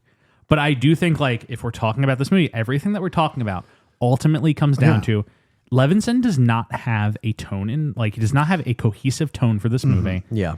And everybody suffers because of it, because it seems like they're all in different movies. Totally. Now, simultaneously, it gets Oscar nominations for art direction and costume design, Yeah. which I also think extremely earned. Yeah. And I think that's just like That's what works. That's the stuff that works. That's the stuff where I'm really still drawn to this movie. And I just like, I think that Levinson dropped the ball on his like long-term passion project. He had as a filmmaker, he had grown past this point. Totally. And I think trying to go back to it, Yeah. he is incapable of recapturing the energy that originally drew him to this idea. Digging up that first blank check script you wrote before you into the business and making that when you're established is 8 times out of 10 not really a good I think idea. it's the same thing, not to get back into it, but it's the same thing as Hook. Where Spielberg had grown into a much more adult filmmaker and decides to go back to Hook, and I just don't think he can recapture that energy. One of the best movies ever of all time. Because I think we litigated I think in this movie, I think that even the embrace of surrealism or the use of surrealism is to your point. Yeah. That is a very much college idea of let's do weird for weird's sake is a very early career thought that, especially for somebody who went on to not make weird for weird's sake movies like Terry Gilliam, that isn't part of his toolbox. God, imagine Terry Gilliam making this movie. He could figure this out. Yeah, I think he could figure this out. But I think, I also think this movie would have been better if it had been made 2 years later. Yeah. Because the difference in technology from 91 to 93 is massive. Like, that's the CGI jump and everything. And like, you would want more CGI in this? No, but I would want like more blend of that practical and CGI effects, because like there's like a scene where like there's like a bouncing ball in this movie that then opens up to reveal a baby with a gun. There's a lot of weird stuff. Like, there's a lot of weird stuff, and I feel like weird as in like incoherent. Well, and it's like I do genuinely feel like this movie would have been served better if like if the surroundings were allowed to go even more bombastic and crazy, which I think they reached the height of that with the technology that they had. And if you add and the budget, but also I think if you add like a level of like competent CGI, just blended in with that as well. Oh man, like I don't know. Like, that's just an idea that I was having of like, this movie would have really done better if it was like if this was a 94 movie, Barry Levinson, like maybe, I don't know. But, and also talking like later in Robin's career, but I don't know. Well, the other two movies to throw into this gumbo of movies of movies we wish this movie was more like. Yeah. The cosmic gumbo. The cosmic gumbo that is all these other movies that do this better, is that this movie reminds me a lot of Beetlejuice and Edward Scissorhands. And because those are two movies that I have only recently watched for the first time. I really sat down and watched in this last year. And I watched Beetlejuice and the Beetlejuice back to back. I'm so glad you said Beetlejuice. Thank you. I'm a fan of the show. This guy fucking gets me. I'm telling you, I'm a fan of the show. And But both of those movies, the thing that struck me the most about those two movies is how small those movies are. Is that those two movies have especially like for someone like Beetlejuice, I gotta be careful not to say it 3 times. Yeah, but for him, be very fucking careful. The Juice, he has become such a big IP. I think you said twice, so you got to go one more. Okay. For him, for that character has gotten to be this big hot topic IP that is this big kind of almost Disney character, Universal Pictures kind of cartoon mascot. That it's fascinating to watch the movie for how small and intimate that movie is. And similarly, Edward Scissorhand also has kind of a life as IP beyond the movie that then if you watch the original source, that movie also is kind of this small, intimate story. And both of them are set in similarly surreal worlds and campy and unremarked on weirdnesses as this movie is, but are just done. I just have a much more cohesive and clear package to them than this movie. Burton, for all of his faults, I don't think he's like an acclaimed director of actors. No. He's never claimed to be. I think he would agree with that. And yet, I feel like, especially for those movies, he does do a really nice job at establishing like the two tones that are in conflict, like all the people of the town, and Edward and his world, Mr. Scissorhand. Yes, Mr. Scissorhand, and then the Juice and the Winona Ryder family. Totally. And I think he does a really good job at establishing them, keeping them in their tone, the in their world, and the tension between them. Yeah. An idea that I was just thinking of that as you're bringing that up about the Juice, because I don't want to say the name and trigger, be very fucking careful. Be real careful. But like something that I think Tim Burton's really good at in his like surrealist movies, old and new, and also movies we've talked about in the past on this podcast is the pacing that dictates how you think about the world that you're in.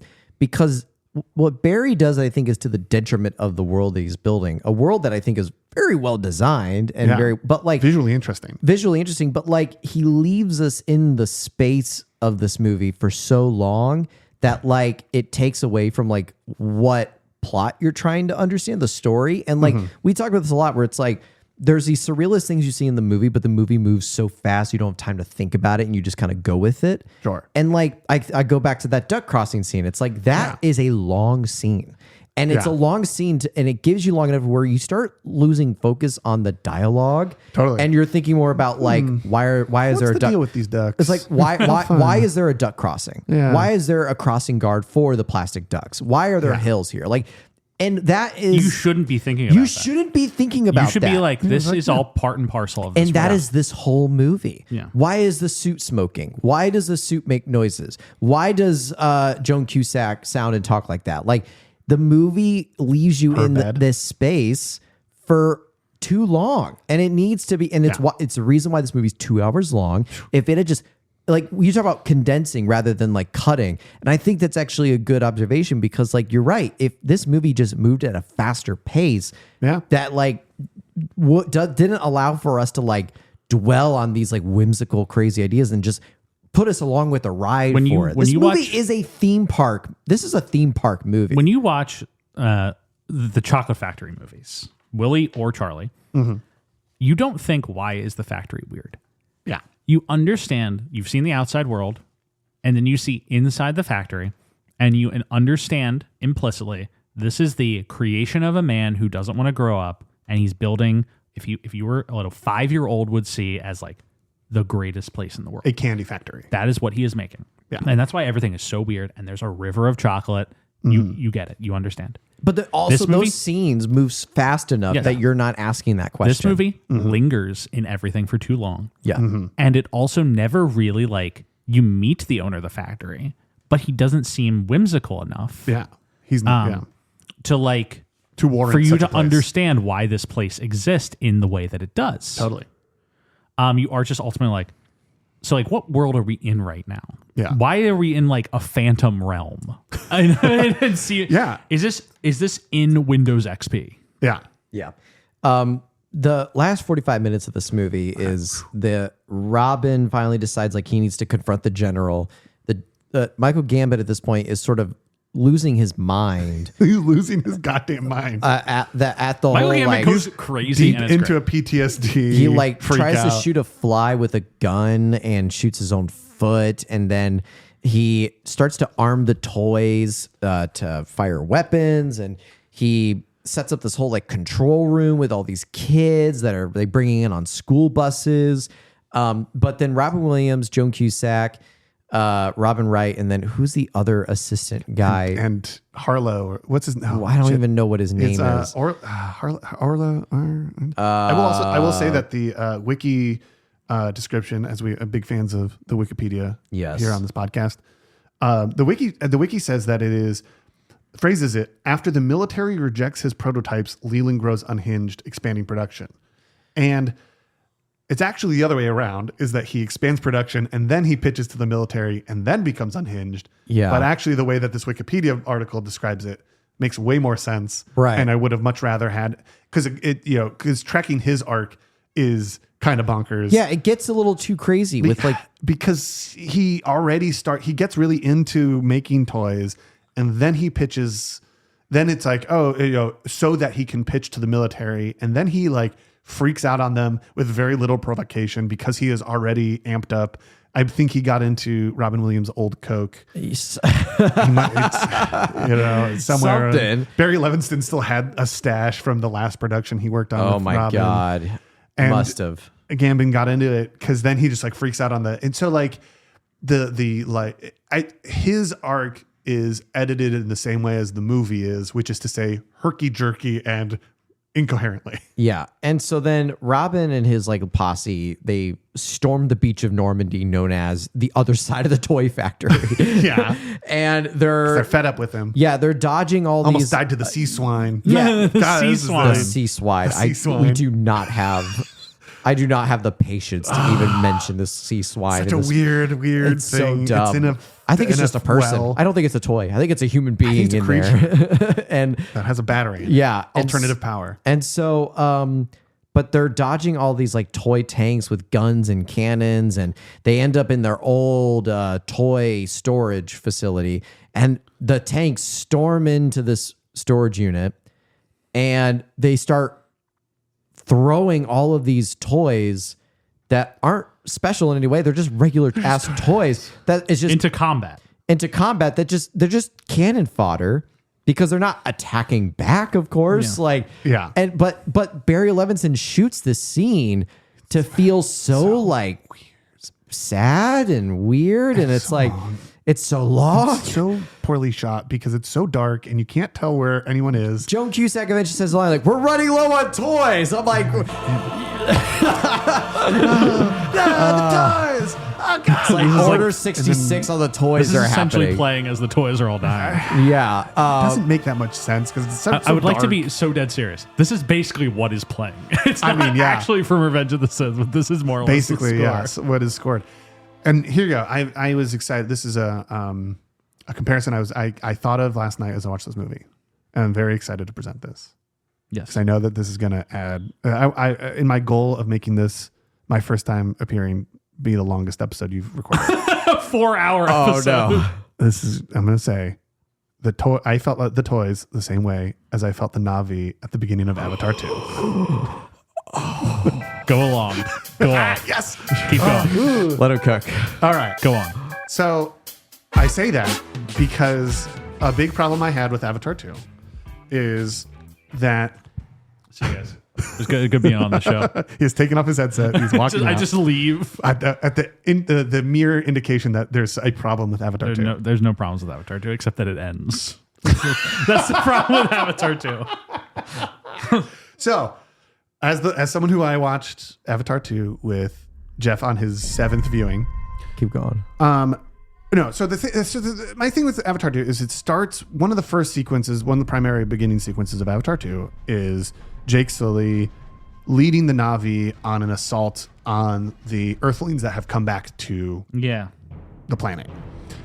And what made me feel bad in that scene is the whole point of the last movie was a rejection of the military. Yes. Was like, we don't need these guns. We don't actually. And the beginning of the movie of Avatar 2 is we're out here and we're in nature. And we love nature and everything. AWA helps. Now we're good.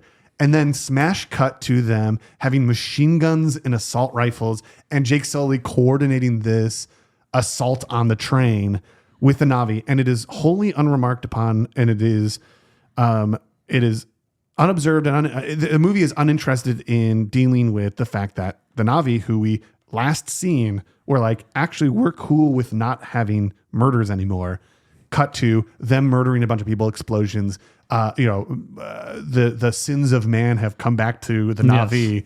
Totally, and everyone shrugs and is okay with that. Well, I do think, Jeff, your response. My response is, first and foremost, the next movie is called Fire and Ash, and is directly about the Na'vi giving in to violence and how it corrupts their connection with nature. So I should just be patient. I think that the next movie is directly addressing the problems you have. I think first and foremost. Gotta believe that. But then I also think Way of Water is a perfect. I bring it up. No, I understand your idea. I understand, because this movie, it's pacifism versus the military. Yes, where that's the two sides of this conflict.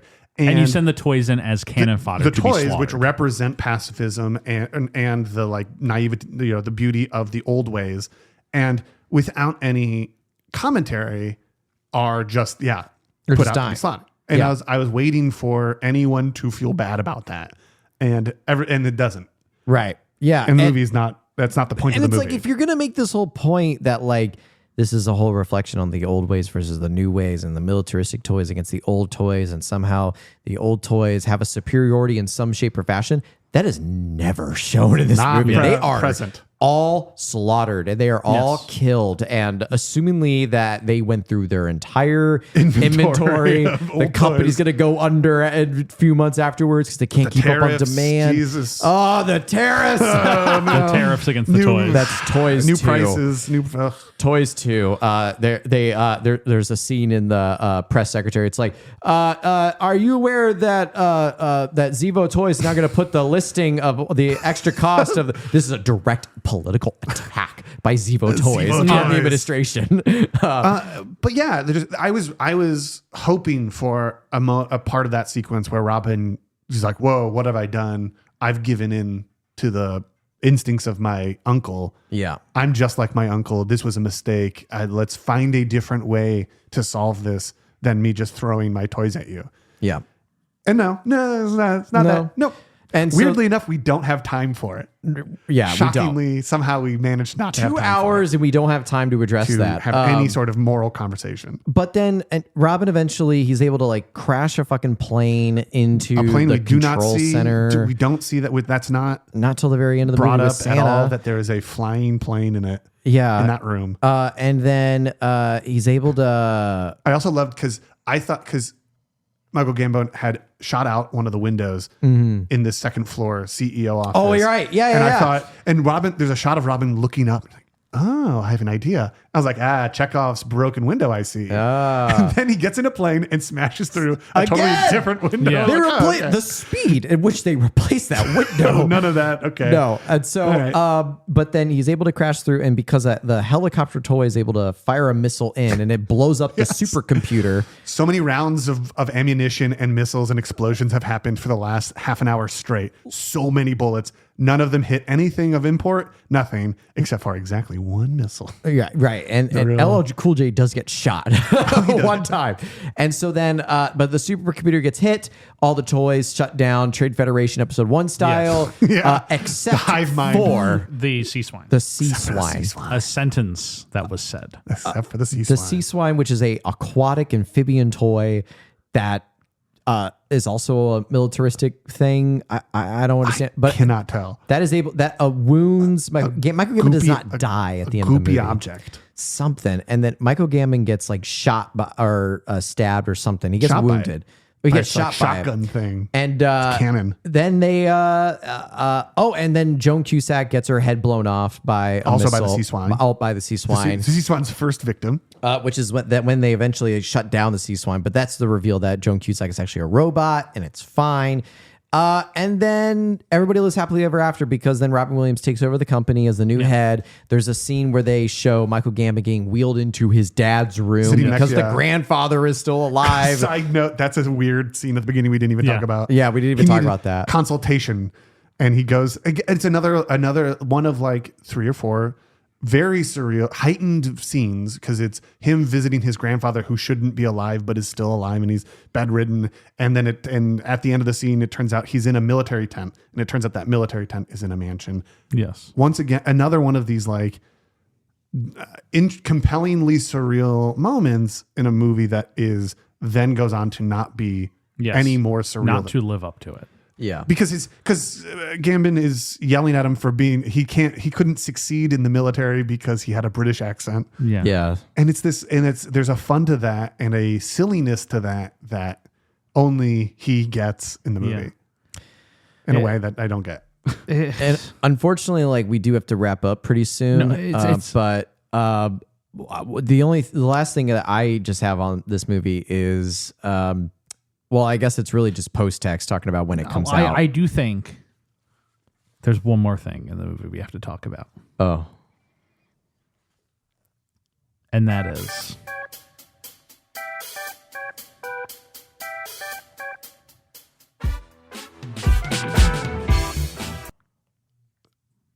We're waiting, Jeff. This is bated breath. Did you forget? I thought about it. Was it Jamie Foxx? Then I forgot Jamie Foxx about is it, in this. and then I remembered it again. Oh, what is it? Real time. Okay. Yeah, real time. I remembered. We forgot, stared at. Okay. First, I do want to say Jamie Foxx is in this movie. It's his first film ever. First film. Okay. It's his first screen appearance. How funny.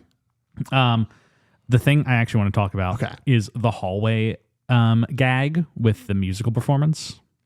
The MTV thing. Yes. I do think because that is very the poster. fun, very image. weird. Yeah. Because I want to talk, but the thing that I find so crazy about it is it's the exact same tool that they use in Mission Impossible Ghost Protocol. It is. Yes. And I've never seen this in any other movie. Yeah.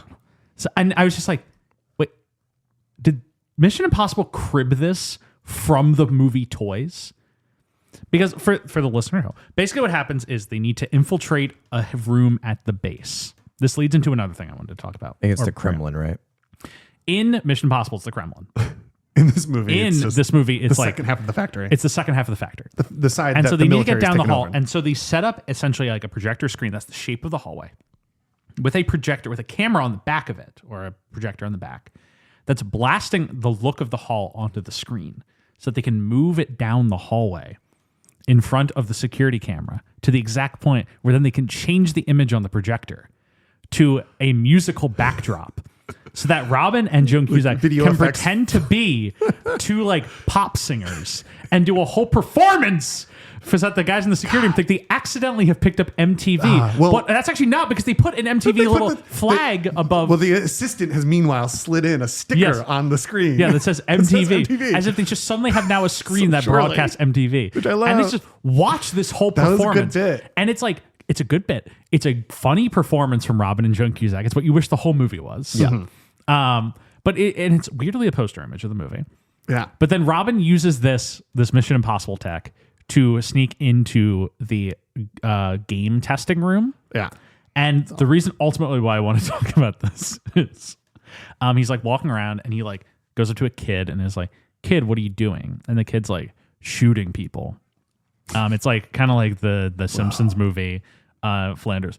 Or Ned, I'm using a red arrow so I know who I kill.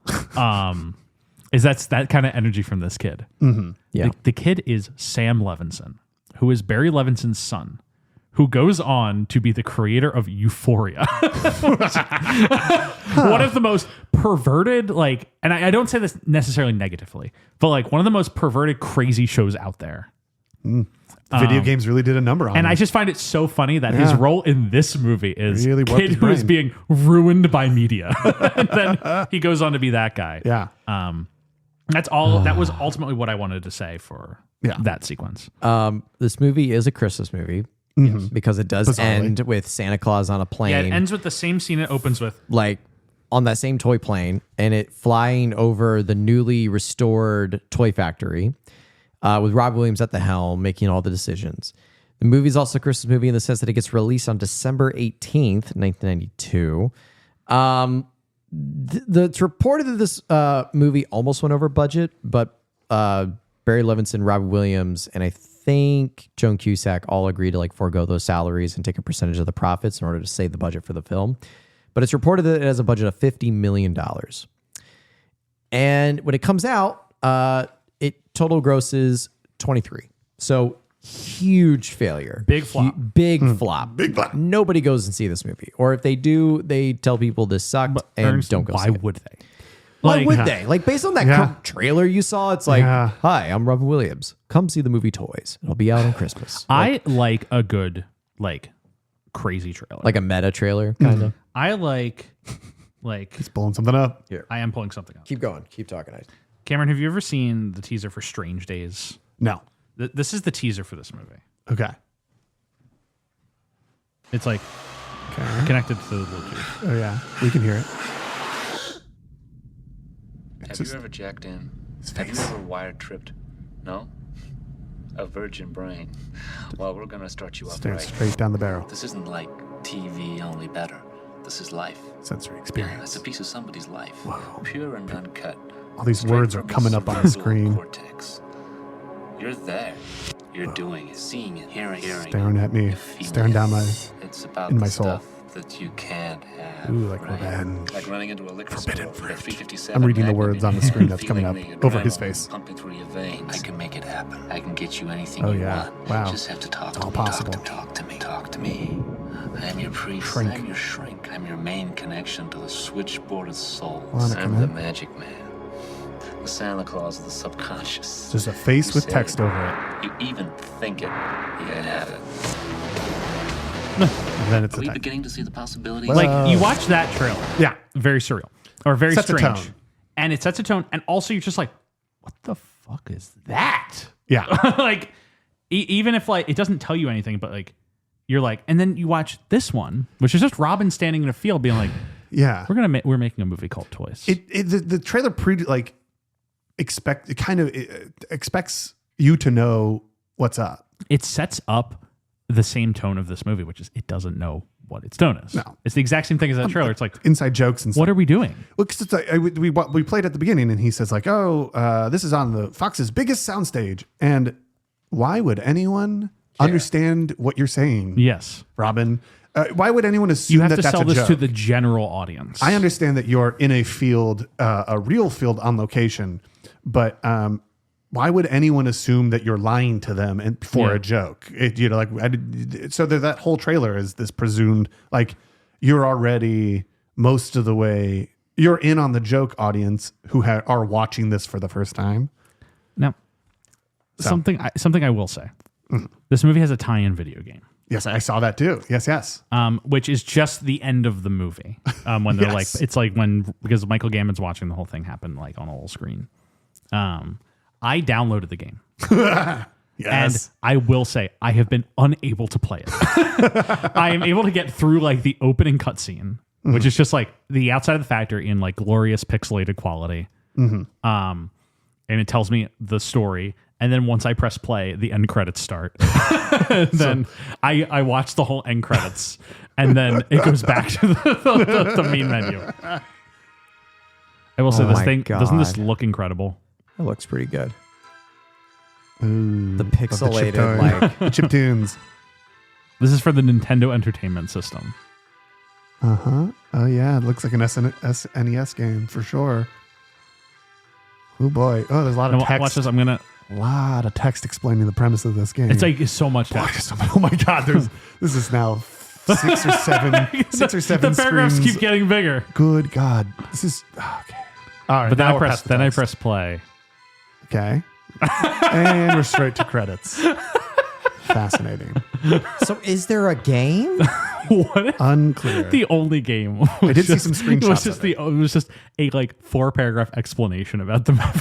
That was the whole game people Good bought. Lord. Anyway, All right. I wanted to bring that up because I did attempt to play the game for this episode. And I Movie, appreciate that. huge flop. Yes. Real quick, one final- last thing before we do a complete official wrap up.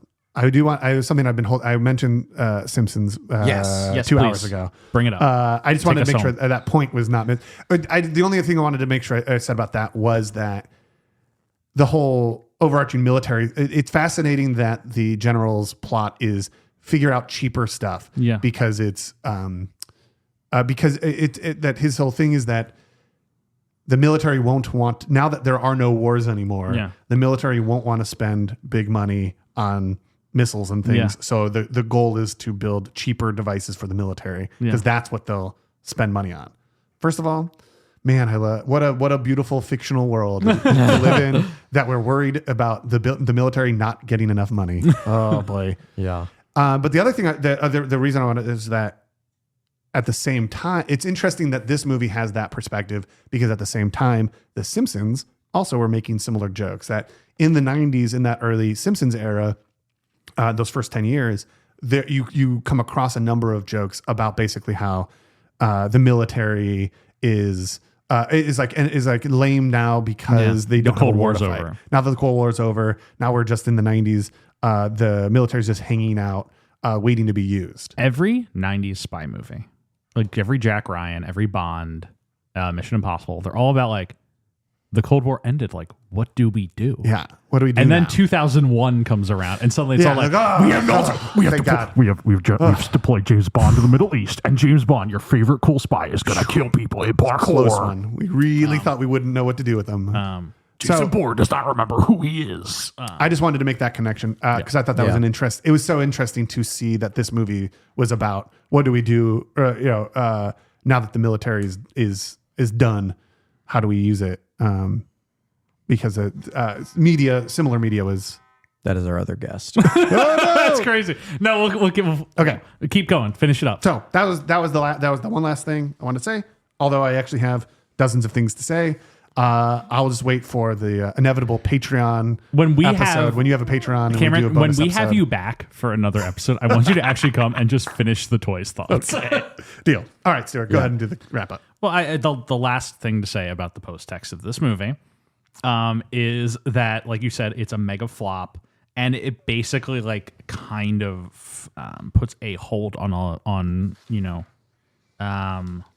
Barry Levinson's career for a few years. Because the next things he does are Disclosure and Jimmy Hollywood, which are flops. Sleeper. He basically this ends his miracle run, and it takes him a while to get things back going again. Yeah. So we check back in with him in about 10 years. Yeah. Like real time, like 14 years real time wise. And I just wanted to end where Barry Levinson's headed before in like 7 months when we talk about him again. And I think it's just another kind of one of those warning shots for Robin in this area, this era. Definitely is. It's like, he's on top of the world. Not torpedoing Robin's career, but a harbinger of what will come. He is still on top of the world, but like you're seeing the warning signs. Yeah. Cameron, thank you so much for coming on the podcast. Absolute pleasure. Good. You had amazing insights, and we'll definitely have you back on again. Stoked. Do you have anything you want to plug, or I don't know? No, I have nothing to plug. All right. Well, no, I'll keep it clean. You know what? The one plug I'll plug? Yeah. Travolta presents Bob and for Robin. I'm gonna shake your hand. I'm gonna shake your hand. There you go. Well, and if you like this episode, please don't forget to rate, review, comment, like, and subscribe whatever platform you're listening on. Remember, we're on Spotify, Apple Podcasts, and pretty much whatever platform you like to listen on, we're there. Thank you, as always, to Michael Van Boga Smith for the theme music, and Rebecca for the graphic design. And thank you so much for joining us for Toys. We'll come back next week. We'll be on fire for Mrs. Doubtfire. Phew.